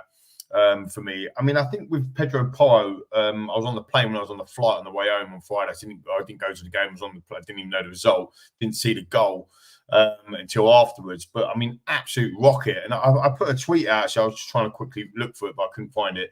About Pedro Porro. And actually, I know you mentioned right at the beginning of the show about getting deals done early in the January transfer window. It took us, I think, of the first few days of the January transfer window, and then we didn't sign him until the last day. So if you think about it, he's only played February, March, April, and a bit of May, right? And then he's had the break, and then he's come back in and he's played August, September, October, November, December. Rarely injured. Well, I don't think he's been injured. I don't want to jinx that because everyone else gets injured, but rarely injured. Plays every game. I actually called him Pedro Pony on his debut. Let's show. Yeah, I did. No, I did. Right, it was a Leicester. It was 4-1. He got absolutely ripped a new one, ripped apart. And a little bit like Emerson Royale, people just wrote him off. I called him Pedro Pony. He had a bad game. I wasn't writing him off. I just thought he had a bad game. And since then, he's been brilliant. You got to remember, he played under 4 managers, this guy. He's signed in a massive deal for us, 45 million euros, I think it was, something like that. He's come in, he's left Sporting Lisbon, who were flying at the time. He was brilliant. He's getting picked in the Spain side, whatever. He's come in, he's played under Conte, then Stellini, then Ryan Mason, now obviously Big Ange. And it's crazy, isn't it, Rick? Absolutely crazy. Forget, in that small period of time, 4 different managers. Yep.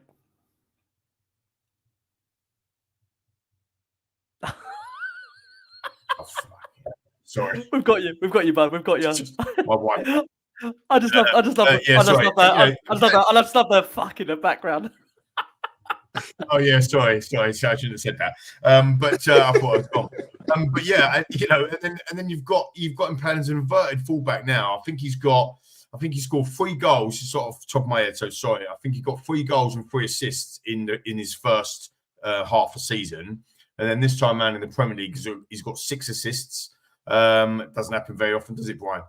6 assists, and he's obviously scored that goal the other day. I think he's absolutely brilliant, and no wonder there's links about him, going back to Man City, because obviously that's where he was was he there on trial or he was there through the academy? I can't remember, but he was there before. One thing we've got to learn from our mistakes, Tottenham Hotspur, the board, and Mr. Levy, is my very first show on his fine show, Rick, was when we were selling Carl Walker. Yeah, said to you, we'll never recover, and we've only just recovered from selling Carl Walker. Can you actually believe that? And some people say Trippier, whatever. Yeah, fine, but it's absolutely crazy that we haven't really recovered from that. Yeah, it's frightening actually. It's frightening. I think the love that I've got for some of these players in the team. Obviously, Simone with the Vicario call very early doors before he even signed for us. He's the best kick in the league for me. I know that Alisson's there and that's fair enough or whatever, but I'm telling you, the bloke is utterly brilliant. And then you look at Adobe, and look at Pro, who's just talked about. This is a much loved team. We had the Jan Vertonghen, the Toby Alderweireld, Hugo Lloris in his prime.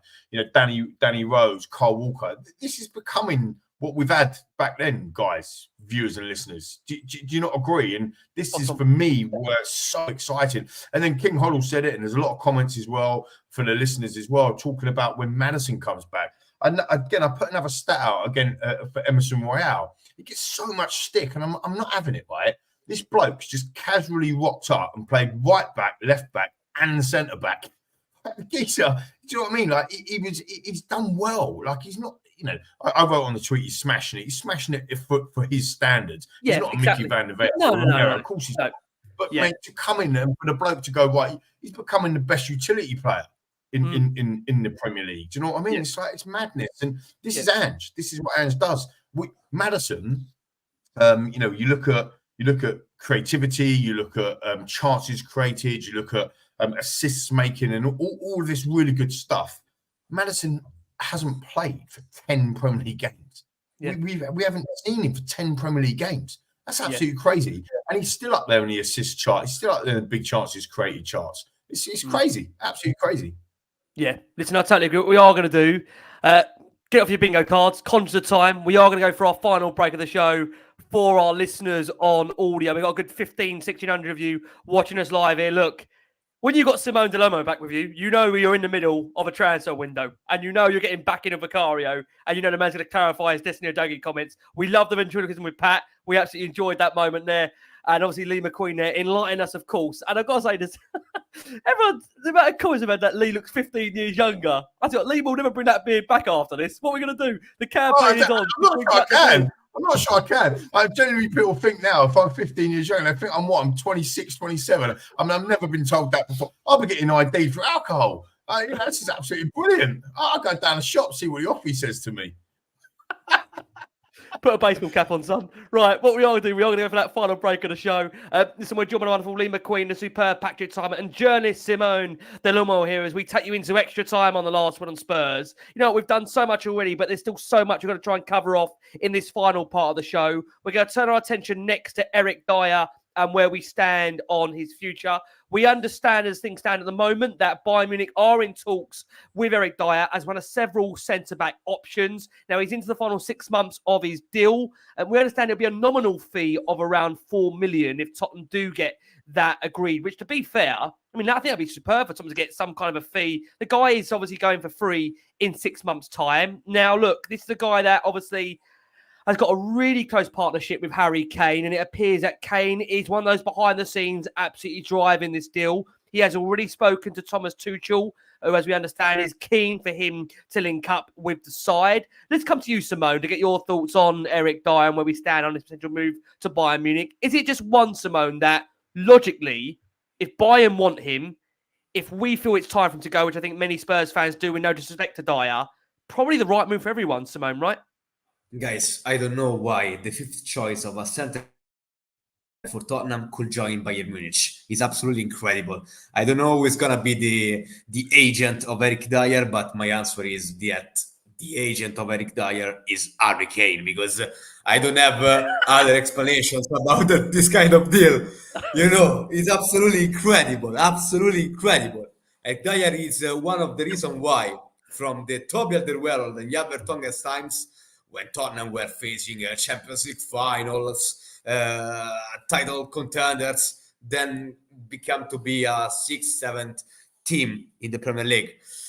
he could be a good back option for Thomas Tuchel, but of course I think that it seems to be a very good move to find a free hand for the main striker for Bayern Munich. So 6 months left on the contract. It could be a possibility if Bayern Munich decide to go on this kind of situation. It's an opportunity for everyone. Just like Timo Werner is an option, is an opportunity in the January transfer window for Tottenham. Eric Dier is an opportunity for everyone else. And yes, 6 months, just 6 months left on the contract. He could join everyone he wish. But 8.5 years at Spurs, of course, he never left a proper mark in terms of the feeling of any Spurs supporter, but he can go. It's interesting, Pat, coming over to you, because ultimately, I think it's all fair to say now that Dier, I don't be disrespectful to the guy, I just feel the way Spurs are playing now, it just doesn't suit the way Dier obviously wants to play as a defender. And I think really, if I'm being honest with you, I think Germany would probably be a really good league for him. It's a lot more slower. It's a lot more measured, a lot more considered than the Premier League. And ultimately, look, he's a guy that, has got a really good opportunity to go somewhere and genuinely win trophies. And look, I don't mean this disrespectfully for Dier, but what an opportunity for him that when you consider just how far down the pecking order he's going to be at Tottenham, that this is a guy that could ultimately, with no disrespect, I mean this to obviously us as Spurs fans, to get a move to Bayern Munich at his stage of his career, I think that's absolutely incredible. When you look at the level which he's been performing over the last couple of years and the way, with no disrespect, he's fallen down the pecking order. I think we all would sit here and say there's been periods in his reign at Tottenham where he had looked a fairly decent player. I think the problem with Dier is that we never really qualified as to whether he wanted to be a central defensive midfielder, whether he wanted to be a centre-back. And that situation continually loomed over his development through the moment he broke through at Tottenham in terms of being signed to where we are now. And I'm not sure if we're any closer to knowing whether Dier is a centre-back, is a CDM, where Tuchel's going to play him. But what I do feel, Pat, is it is the right time for both parties that the move does happen. Are you in that same boat for you, Pat, in terms of Dier moving this window? Ricky, just to have a laugh. Just to have a laugh. Listen to me, guys. In Italy, and everyone in the world knows. This is Pat's Italian come up again now, is it? Yes, trust me. Listen to me. In Italy, everyone knows that being a defensive-minded is much important, no? Italy is famous in the world to be defensive, to don't concede goals. Listen to me. When you are not able to be a proper centre-back, you are going to be a proper CDM, just like you say, a proper center defensive midfielder. This is exactly the career of Eric Dier. He is not able to be a proper center back, so it's gonna be just to find a place in a team to someone that is not able to do. Just to say that. So sorry for to stop you, but I just wanted to say this kind of Italian things to you guys. Look, Saban, whenever you come in, mate, it's always quality. Pat, don't move your lips. Patty, my boy, thoughts on Eric Dier? Is it the right time for him to move on? Yeah, no, definitely. I mean, what a dream move for him. With all due respect, like to be not even getting in some of the match day squads, be so down the pecking order, and then to move to one of the best teams in the world. And you've got Harry Kane there, a good friend of yours, Tommy Tuchel, who's very, fluent in English. A lot of the guys there speak good English as well. And yeah, you're going to one of the best teams. You won't be sitting behind the ball. He'll be able to play a bit of a brand of football that suits him more. He won't be basically isolated in a very high line. And he could potentially end the season with the Bundesliga and even a Champions League. He'll be playing Champions League football again. If he can get into the team, it's brilliant for him. And, we'll all wish him well. We'll all wish him farewell. Not been the greatest for us over the last couple of years, but always tried his best. Always a consummate professional. Whenever he comes on, even now, he gives his all for the team. Had decent games recently. Also been a bit, you can see why he's not in Ange's plans going forward.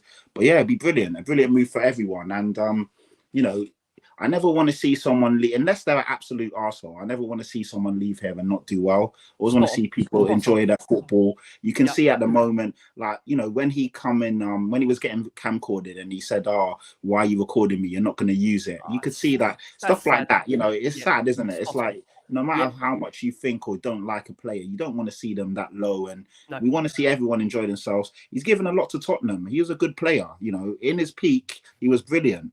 He would allow us to essentially have a CB or a CDM and change. The same way Kulusevski can play a 6 or play a 8 and play a 10 in the same game. Eric Dier was doing that in defence and midfield when he was in his pomp.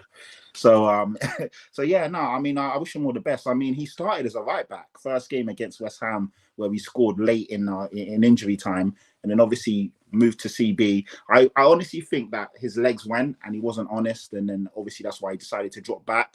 My only problem with Eric Dier is that he backs so far off the attacking player. He always allows them to have whatever shot he wants. He never engages. At some point, you've got to engage or make a player make a decision. But he just puts his arms behind his back and backs off and backs off and backs off. Like he gave Danjuma all the time. Danjuma looked amazing when he played against us, against Everton, because Eric Dier is just not a good defender.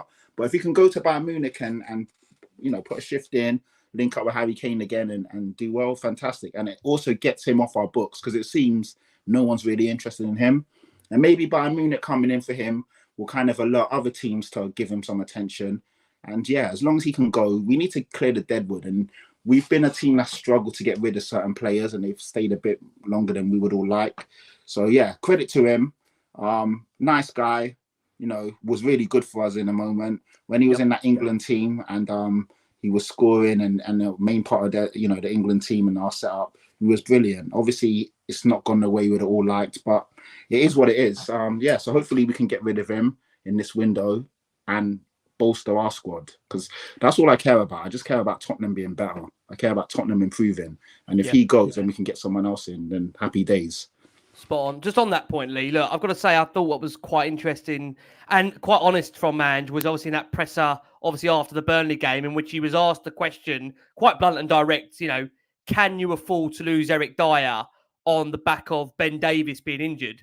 He stopped, he paused, and Messenger said, yeah, which I think, with no respect to Eric, I think tells you really where he is in terms of the pecking order at Tottenham. I think it tells you the honesty of Ange Postecoglou, because can I be honest with you, not many managers would be that open and honest in a press conference and be like, you know what, yeah, 100. He is that far down the order. And he did think, didn't he? Like you said, he did pause and think about it, and he just thought, and that's what he said, and that's what he thought, and he was like, yeah, because it's the truth. And can I just say also on that point, Lee, and let you follow up on that point? Again, what I loved about Ange, and again, everyone sees Ange as this kind of cuddly teddy bear that's very animated and he's very laughy and jokey in front of the press. But what I really liked is the way he absolutely shut down the journalists that dared questioned him over whether Dier was actually injured as a reason why he was.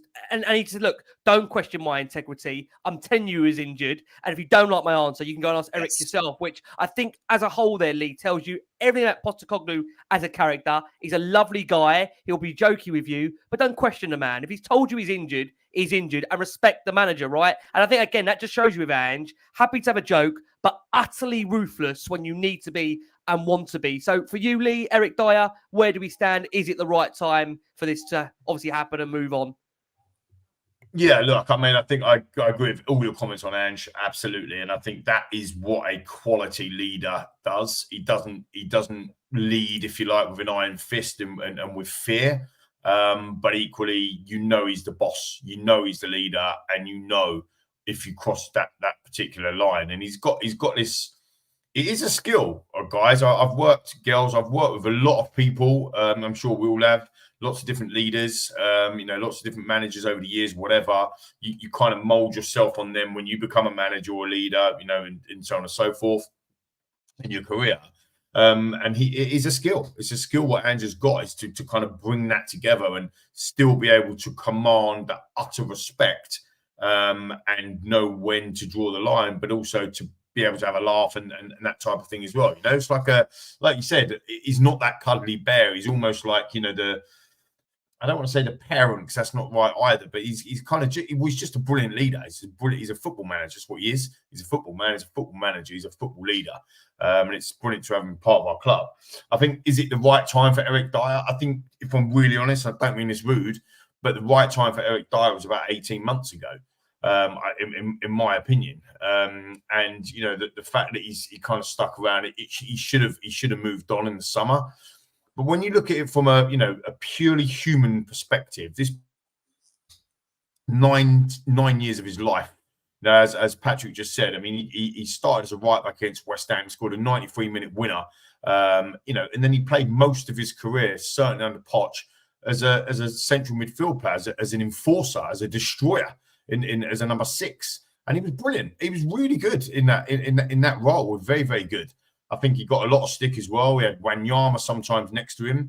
Wanyama had been injured. Then Bella had been injured. He was doing 1.5, 2 men's job at some points during them couple of seasons. You know, no one can deny we had some brilliant seasons with him in the team. When he dropped back into centre back, I think actually Poch said, "You're not a centre back. You should." And he wanted to be centre back. Just never really worked, has it? To be honest, as a centre-back, he's not been brilliant. I think his best times as a centre-back were when Conte first came in and played a back three. He was a middleman with one either side of him. That's when he was best. And even I was talking about, he was getting man of the match performances against Chelsea in the Carabao Cup when Jose Mourinho was manager, if you remember that. And Mourinho loved him. And then Conte loved him. And, these managers love him. So I think he's got all the attributes. He looks apart. Somebody said this. I think it might have been Jar Wobble the other day. He looks like a destroying centre-back, doesn't he? He does, though, doesn't he? He's got all the attributes. He looks like one. Yeah, he looks like one. Yeah. And I think it's just the problem with Eric, and again, without being rude, is that he like just what Patrick just said, he seems to want to drop off 2-3 yards every single time for the player not to make it happen rather than him making something happen. And I just think that is not an Ange player. So I think that, yeah, it's definitely the right time. He's been a very good servant to our football club. He's had some really good times with us and some difficult times as well. And it's time for him to move on. I mean, let's be brutally honest. If Bayern Munich come in for him, it is an utter no-brainer for him, for the club, for Bayern. I mean, it's just a no-brainer to go for Bayern Munich, but go and win a title. It'd be another one that leaves Tottenham and goes and wins a title before we do. Well, again, I won't make you laugh. I mean, many are saying, look, isn't it funny that Kane's greatest contribution to Tottenham comes after he leaves the football club? I mean, you can't make this up. Then we were giving Kane a tribute show, and he does the contribution after he bloody leaves it. Listen, we're going to do a couple of quick players here in terms of where we stand in their futures. Pierre-Emile Højbjerg, we're going to whisk around the panel here. Simone, we're going to come to you. Look, we understand that Pierre-Emile Højbjerg will be allowed to leave Tottenham for regular football if another midfielder is lined up. Now, in terms of their possible alternatives out there, one, of course, is mentioned is Conor Gallagher. Now, interesting, Mauricio Pochettino was asked about Gallagher recently, and he could not guarantee Conor Gallagher would still be a Chelsea player by the end of the window. But I have to temper that and say, from our understanding, that Chelsea are looking for a fee in and around 50 to 60 million to let him go, which I personally don't see Spurs paying this window. I mean, is there anybody else, Simone, you feel you could see in a Spurs shirt that could come in and become that alternative to Højbjerg this window? Or do you feel that's just too much to happen? And do you feel Højbjerg will still be a Tottenham player come the end of this January window? Okay, step by step. Neither I am in terms of Conor Gallagher. Conor Gallagher is a Chelsea man. So, of course, Chelsea needs to sell someone in terms of financial fair play. It's not a secret. They need to offload someone. And Spurs seems to be the one that can pay 35, 40, 45 million pounds for Conor Gallagher. But I don't see Conor Gallagher as a guy that can betray Chelsea to marry something like Tottenham. In terms of what's gonna be up there in the next couple of weeks, everything can happen. Let's see what's the future will hold us. and everything can be absolutely exciting, guys, because we are really, after 3 or 4 years of failures or struggling times, we are gonna facing really, really exciting times. Hojbjerg will be in next June, next July, in the last year of his contract. So I really think that Daniel Levy is aiming to offload him. But January, with Pape Sarr to the African Cup, Yep. Yves Bissouma to the African Cup, many struggles.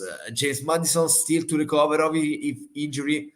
I don't think that Daniel Levy is gonna be so hard to sell Hojbjerg this January. Then we'll see, because of course in the last couple of days in January everything can happen, just like But I don't think it's the right time to sell him, and I think that Daniel Levy knows it very well. It's interesting. I mean, Simone, you say that. I mean, Pat, coming over to you, I feel Spurs have got a really difficult dilemma here because I don't like to get on the back of players, and I think I've said this quite often in the last one, Spurs. I know a lot of the players and a lot of the families of the players do watch the show, and that's why, again, I think when we do our critique of players on here, I think it's always measured. I don't think it's any real personal issue we have with a player. I think we always, once again, illustrate the fact that when a player puts on the white shirt now for Tottenham, they are giving their everything, and Ange makes sure of that. So, Pat, I mean, I just want to ask you where we stand at the moment in terms of the midfield situation. We've got Højbjerg that, with no disrespect to him, he'll come on, he'll give you everything. He's not, for me, an Ange Postecoglou player, but he'll give you what he's got. You've got Ollie Skip in there that I've said to me on Ollie Skip. I think he's a great young lad. I think he'll do really well at a top 10, top 12 Premier League club. I'm not sure for him now Spurs are his level. I mean that with the greatest of respect. We know how difficult it is to bring in really a top-class midfielder, as Simone there very kindly points out during this window. Where do we stand, Pat, in terms of the midfield for you? Do you feel if Højbjerg moves on, we can bring someone in as good? Or do you feel this will be a situation that we revisit maybe again in the summer and Højbjerg does stay as a Spurs player until the end of the season? I think that, Ricky, sorry, I suppose it was for me. Sorry, guys. No, go on. You got to.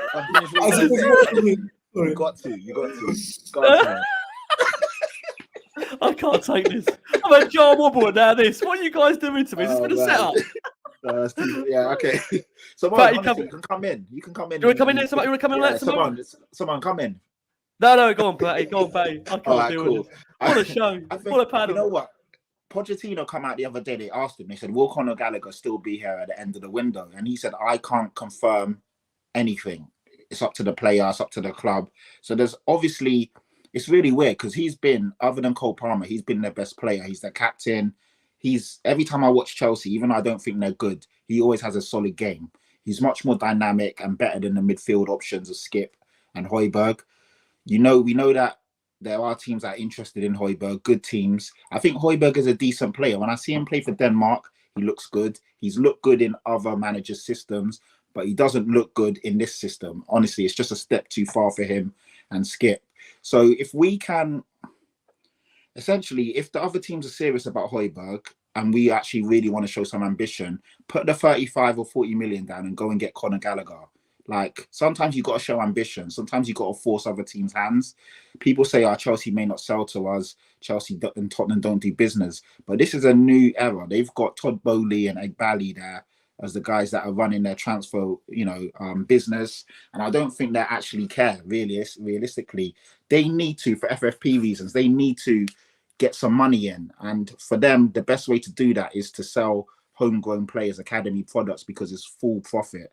They've spent so much money, and every 2 or 3 year window or 2 year cycle, 3 year cycle, you need to even the books and balance the books at FFP. You can't have more than a certain amount of loss over that period. And they're obviously right there because they've been spending so much money. So they need to actually offload. And he's one of their best assets because he obviously is homegrown and can fetch the most amount of money. So they need to do some sort of work. We need a player of that ilk. Don't get me wrong. I don't think Conor Gallagher's fantastic. I don't think he's the best out there, but he's good. He will improve. He knows the Premier League, much better engine than Skip. Just more composed on the ball than Skip. Skip just seems like the games. He's always 2 or 3 yards behind the game now. All he does is foul, give the ball away. And if Højbjerg leaves, pay the 50 to 55 million for Palhinha, the Great best player. player in That's the what a league. player that is. What a Great player he player, is. man. Again, and this is what I mean. And this is why it really irks me sometimes when I see people say that last word on Spurs are happy clappers. And we always call out this team and always call out the board. And I'm here saying right now, show some ambition and put the money down for a Conor Gallagher or a Palhinha or anyone else that, I don't know every single CDM that's out there, but I know the ones in the Premier League that I watch week in and week out. And those two are fantastic. Put the money down and go and get them. Let's upgrade. And I watch Højbjerg this year and I can see, as much as he's trying, I can see his heart's not in it. He knows he's not really in the first 11. He knows he's not really, a big Ange player. And he comes on and he does a job, but I can see he's not the same guy that he was before. He doesn't really want to be here. Of course, he's a professional. Here, come on. He's not going to sulk and throw. But you can see it. You can always tell when someone's kind of like, it's done, innit? It's a step too far now. He should have left in the summer, if we're being honest. But so, in my opinion, let him go and upgrade. Like, that's an area we need to upgrade in, because Skip and Højbjerg on the ball, it's a car crash. It's a horror show. It's awful. Like, they have the ball. You can see Richarlison making a run, Sonny making a run. And the weight of pass is always bad. The touch is always bad. They're always giving the ball away. They can't receive the ball on the turn and pass forward. All the stuff that you see and you're like, you know what, Spurs play brilliant football. It's lovely to watch. Whenever those guys get on the ball, it's fucked. You might as well just give it back. It's literally a throw in. Well, that's the problem. That's the problem, Pat. We do give it back. That's after we are giving crazy, it back. Honestly. And I want to support these guys. I always want to be put, but sometimes you just you just got to call a spade a spade. Like, these guys are just not good enough, and it's horrible to what you can see. They're drowning out there. They're drowning literally So I'll leave it there. But we're gonna go to Lee to look for the close. Lee. On Højbjerg, look, and I don't mean this disrespectfully by saying this. I think I'm calling it out that no one knows already. I think many will see that at the end of a game, he is the first to go down the tunnel. He's not out there celebrating with the players. I'm not saying that he should be or he must be, but what I'm saying is that I feel it has come to the point now where, in a true boys to men style, we're at the end of the road, right? And I think ultimately Spurs can bring in somebody that can facilitate playing in a better style and way, and we can make it work this way. Now, I'd be all for that. Now, the $1 million question is, can that be done? Tell me for you, Lee, where we stand on Højbjerg and whether Tottenham can manoeuvre a way to facilitate a happy exit for him and bring in somebody that ultimately can be better for this system. Yeah, well, I've had a man crush on Pierre-Emile Højbjerg for ages since he joined the club. I think when he joined the club, I think it's exactly the type of player that we needed for the system that we were playing. I think he's, I said this in the green room before we started, find me another player that is never injured like Pierre-Emile Højbjerg. You have to add that to his value. Right, we're talking about Gio Lo Celso. The geezer's glass. He plays 60 minutes, then he's out for 3 weeks. And then he comes back, he plays 80 minutes, scores a goal, he's brilliant, and then he's out for 2 weeks. Pierre-Emile Højbjerg plays every week. He plays every minute for every game. For any manager. Yeah. But in this system, he doesn't work. It is true. It is true. So I think he should be sold. He should be sold. For him, there's the Euros coming up. He's very, very influential in Denmark. He needs to be playing football. He wants to be playing football. Heavily linked, nearly happened to Atletico Madrid in the summer, which would have been a really good move for him as well. And actually, if I was thankfully for all of you viewers and listeners, I am not. But if I was in charge of the football club or in charge of transfers, and somebody came in with a bid, 30 million, 25 million, 30 million euros, whatever, I'd sell him. I would. And it's a little bit like the Davinson Sanchez thing. I get a bit irked with it, actually, because all I saw was absolute dross for Davinson Sanchez. Why is he still at our football club? He's rubbish. I see it everywhere, even on this show, even on our WhatsApp groups. And then the opportunity came up to sell him, and then we sold him, and then why are we selling him? We ain't got enough centre back in. It's a joke. You can't keep players in the squad that don't fit. For what reason? There's no point. So my point being, right, is if somebody comes in for Højbjerg, he wants to go, he wants to play. I love the bloke. I generally do. I think he's been a really, really good player for us for what we needed at the time. He's had a good few years at the football club, but it's probably time for him to. Otherwise, what's going to happen, Rick, and the panel and the viewers and listeners? We keep him, and then he's in the last year of his contract, and he thinks, well, screw that, I might as well just stay. And then we've got another Eric Dier scenario or another Davinson Sanchez scenario. Like, this is what creates the scenarios. So go out there, find somebody, a club that he wants to go to, whatever, take the money for him and move on. And yes, we'll play maybe Skip instead of Hojbjerg if we don't sign anyone else. But that's the reality.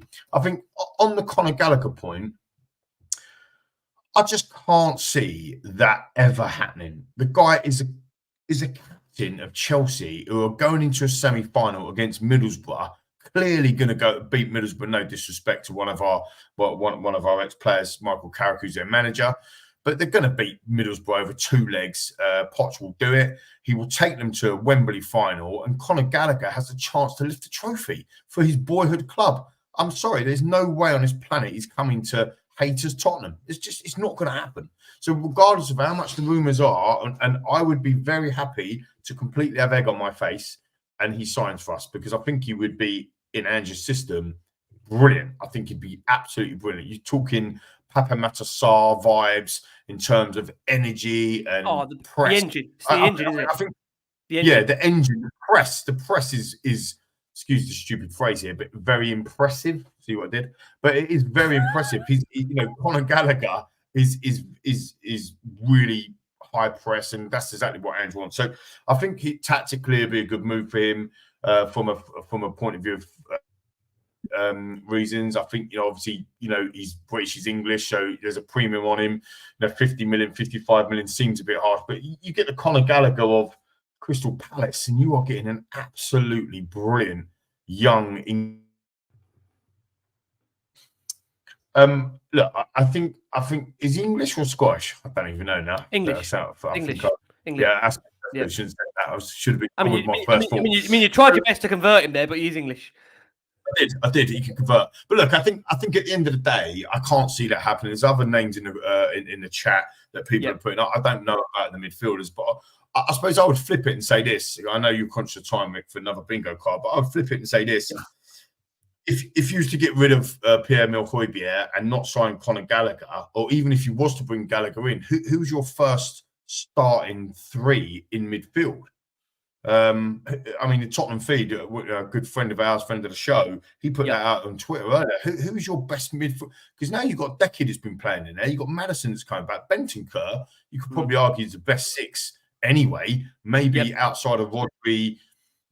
Maybe he's the best 6 in the league. I'm not being outside of Rodri, right? So he's definitely up there in the top 5 for number 6. So who'd you play? Madison, Kulusevski, Bentancur? Do you play Madison, Star, Bentancur? I mean, Basuma? I mean, we've got quite a lot of options there already when everybody's fit. And I know the AFCON nations, and Simone said earlier about, January is a problem, but we're on the 7th of January already. We've navigated the FA Cup. We've only got one more FA Cup game. We're only playing Brighton and United. And January's done. It's finished. So if we, we're not going to get Conor Gallagher in January. Whilst he's got a semi-final, they play a semi-final in like 2 days, don't they? They play a for the semi-final. He's not coming. Come on. So I mean, I just think that if a bid came in, and like somebody said in the chat, I mean, Pierre-Emile Højbjerg probably, if he goes this January, it'd be the end of January. It'd be the last day of the January window, won't it? Well, I personally don't think Spurs will allow Hojbjerg to go without some form of a replacement. That's just my gut. I just don't think Tottenham will let that happen. Despite, Mac, like you said, that they've got a lot of options there in midfield. I just feel unless there is a direct player coming in that is an upgrade on Hojbjerg, I don't personally see him going unless he really desperately wants to go. And Andrew proves it. So that we will see on that point. Just finally, before I obviously close the show, updates obviously this week. Sergio Reguilón, Djed Spence, both returned to the football club respectively. Now, Djed Spence, the situation with him is that we understand that there is a little bit of interest in relation to Djed Spence that we should get in the next week or two. Spurs do expect him to go back out on loan before the end of this window. In regards to Reguilón, we understand Bournemouth, Seville and Villarreal, those are interested. Again, we will see, of course, what happens between now and the end of the window. And also confirm that he does not believe Ivan Perišić will play again for Tottenham. Of course, he suffered a really, really bad, complex anterior cruciate ligament injury, of course, towards the start of the season, which required surgery. And look, it appears he will not play in a Spurs shirt again. So that's to really bring you up to date here on this last one on Spurs as to where we are in this window. Going to ask the guys a final question to close it. Going to start with Simone, Pat, and then Lee to close. Simone, if it is only Timo Werner, and I don't use that word flippantly, only, if it is only Timo Werner and, of course, Radu Dragusin through the door, have Spurs done enough in terms of the incomings, in your opinion?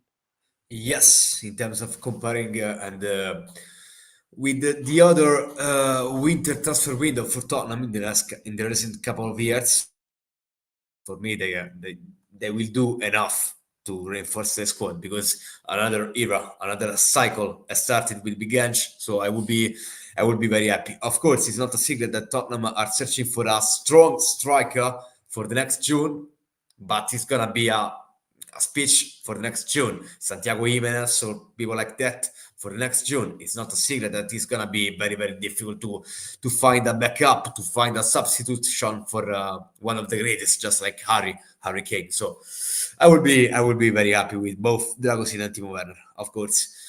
And we'll see what's gonna happen. Yep.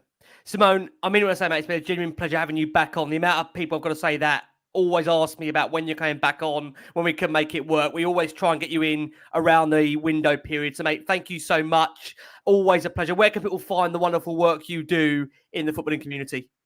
I'm the real Pierre-Emile Højbjerg for Last Word on Sports. So whenever you wish, I'm gonna be there. What a man. I can say he doesn't go off. Can I just say he's not the first one off, can I let you know? He does stay on for the applause. Thank you, guys. Thank you. Always a privilege, mate. Listen, mate, pleasure as always. Thank you so much. Patty, asking you a similar question. If it is those two coming in, Timo Werner and Radu Dragusin, and depending on obviously how Spurs manage those outgoings, if they do obviously allow Hojbjerg to go, has that window worked out? In the worst case scenario that I said it to you there, it is two coming in. If it's a worst case, Hojbjerg does go, he gets a move. Are we leaving ourselves short there for you? Yeah, that wouldn't be enough for me to be really happy. Like, I'd be content. Obviously getting another centre-back in is really good, a quality centre-back. But I would still be frustrated. It would just feel like in the summer where we all knew that we needed another centre-back in case what happened. And lo and behold, the inevitable happened. Mickey van der Ven got injured, Romero got suspended and injured, and we all knew it. We all saw it. We could all see it coming. And right now we all feel we still need a better CDM. So, Dragusin isn't in yet. So touch wood, fingers crossed. I'm praying to every single football god out there that we get that one across the line. And then we need another CDM, man. We need someone better on the ball because, Sarr, Skip. Sorry, not Sarr. It's not Skip. God forgive. Not Skip. But Basuma, Sarr, fantastic. Obviously, Bentancur is amazing. But we just need one more. Like, we need an enforcer, someone that can just break up play and do the dirty work and get these guys involved, because those guys aren't really that. And you know what? The league is so open right now. And I just feel that we're selling ourselves short if we don't really go for it. Every year is a different situation. And this year, I honestly feel, when I look at all these teams, I don't really see anyone that is really scaring me, if I'm being honest. So why not push the boat out and see what happens? Like, imagine us being this close to the top with everything that's happened. We didn't win the game. We lost 3 on the spin. We had such a bad run and all of that stuff. And we're still 1 point behind Arsenal, a couple points behind Villa. And go for it, man. Because you never know what next year is going to bring. We're not in Europe. Why not be ambitious and go for it? So going back to your question, if it was just those two, I would be disappointed considering what's going on around us. Yeah, I would. What's just quickly, Pat, before I come to Lee to close it. Pat, what is the perfect window? Very quickly. Sum it up 60 seconds. What's the perfect window? Another centre-back that's better than the guys we got, which looks like it's going to happen. I didn't see Timo Werner coming in, but I did want a forward, so fair play, I'll take that. And I just want a better CDM, someone that's better on the ball than the guys we've got. And then I'd say that's a perfect window. It is January. Okay. I'm not going to go crazy. I'm not going to be unrealistic. You just need to improve the squad in the areas that need improving, because we have got guys coming back as well. So I think that would be perfect. And then you never know. January is always crazy. You never know what could happen. But absolutely fix the issues first. I don't want to see us go for somebody that we don't need as opposed to someone we do, if that makes sense. Yeah. Sometimes it was too good to pass by and blah blah blah. But if you haven't addressed actual problematic areas, then I don't really care for it. Yeah, Patty, thank you so much, mate. We're going to see you next week. Man United away, big game. Oh, that's a big one to come back for. Man United away, Macca back 2 for that. Macca, we're going to close with you. How many times have I asked Macca this question over the last 4 years? Macca, 6 years. Macca, sorry, 7. 6. 7. It's going up. It's going up, and he's getting younger. How's that working? Don't ask me how. Macca, what is the perfect window? Tell me what the perfect window is. Is it the 2 coming in?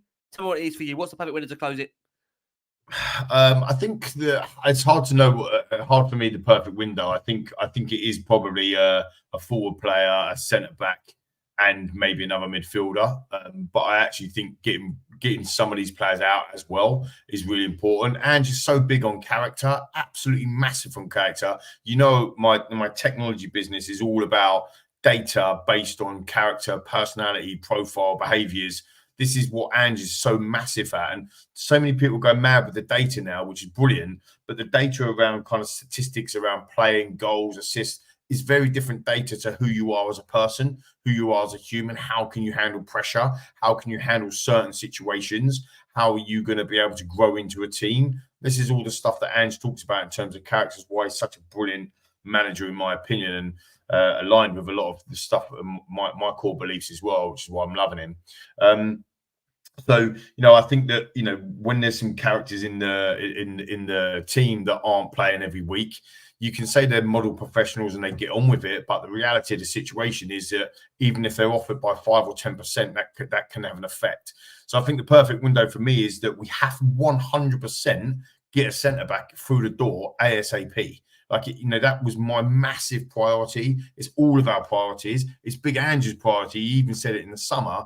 It is so important that we get another centre-back through the doors ASAP. And if it is dragging on Usin, then let's have Dragusin for the great jar wobble. If it is Dragusin, then great. Let's get him him integrated into the team this week.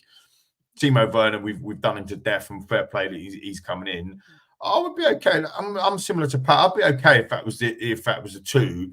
As long as we got some good people, some people out the door, not good people. We don't want to send star strikers, do we, Mr. Levy?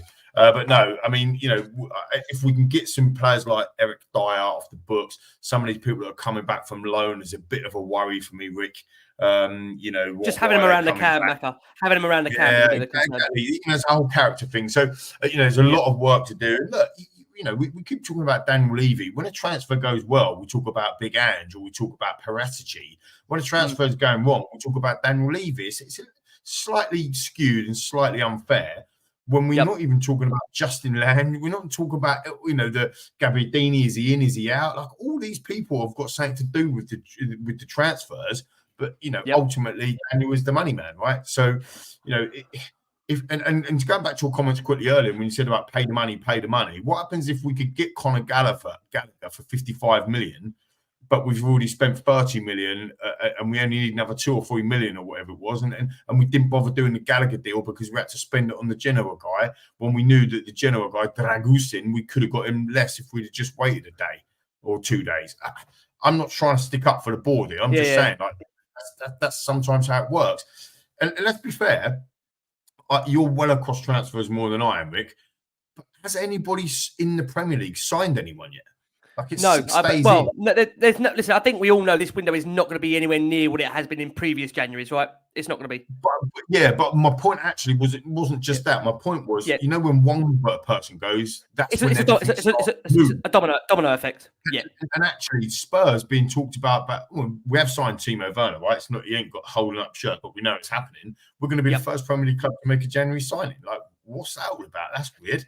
And then Dragusin might come straight in as well. So, wow. It could be madness. But look, just want to quickly say as well, there's been a little banter and stuff as well, but lovely comments about the no beard. I mean, I'm taking all day long. If I look 25 or if I look 15 years younger, whatever it might be, I'm taking that. So thanks for the banter tonight. I thoroughly enjoyed it. It's been a good show, mate. Thanks for having me back on. Wonderful show, mate. Always a pleasure. We'll see you next week for United. Actually, we'll see you earlier than that. Of course, in the week, we've got really good transfer shows lined up. Mick Dundee says, look, right now Spurs are in the running for the double, unlike the Gooners. Oh, well, coys to him. Kev says here, we trust in Ange. So if he makes a mistake, let him own it. We agree with that. Look, it has been a cracking show. Always a cracking panel. Always cracking banner. Always cracking love. Guys, you know, we'll always try and tell you as it is. We can't please everyone. But listen, if you love what we do, that's the main thing. There's plenty of other channels out there available for those that don't know what we do. If you do. I know you hate it when I say that, Mick, but come on, man. Let's be honest about it. I'm just going to quickly say this because I know you never will. Well, we've had over 1,000, 1,200 people watching live and more on other channels, on other socials tonight as well. We don't get that many likes on each of the shows. I know you hate this part, Rick, but we are award-winning podcast as well. You know, our conversion rates of subscribers to views every week is absolutely insane. So some of these other massive channels that are huge subscribers are getting, 20% conversion of views. We're getting 80, which is absolute phenomenal. So if you do like what we're doing, just smash a like. That's all you've got to do. Subscribe as well. That'd be fantastic. But smash a like, hit the thumbs up, people. We absolutely love you and Happy New Year to you all, man. Listen, my man, thank you so much. Look, from the wonderful Lee McQueen, from the superb Patrick Time, from the brilliant Simone Dell'Uomo, what a return he's had to this show. We've been the last one on Spurs. We're back with you before you know it. Keep safe, keep well, and as always, come on, you Spurs.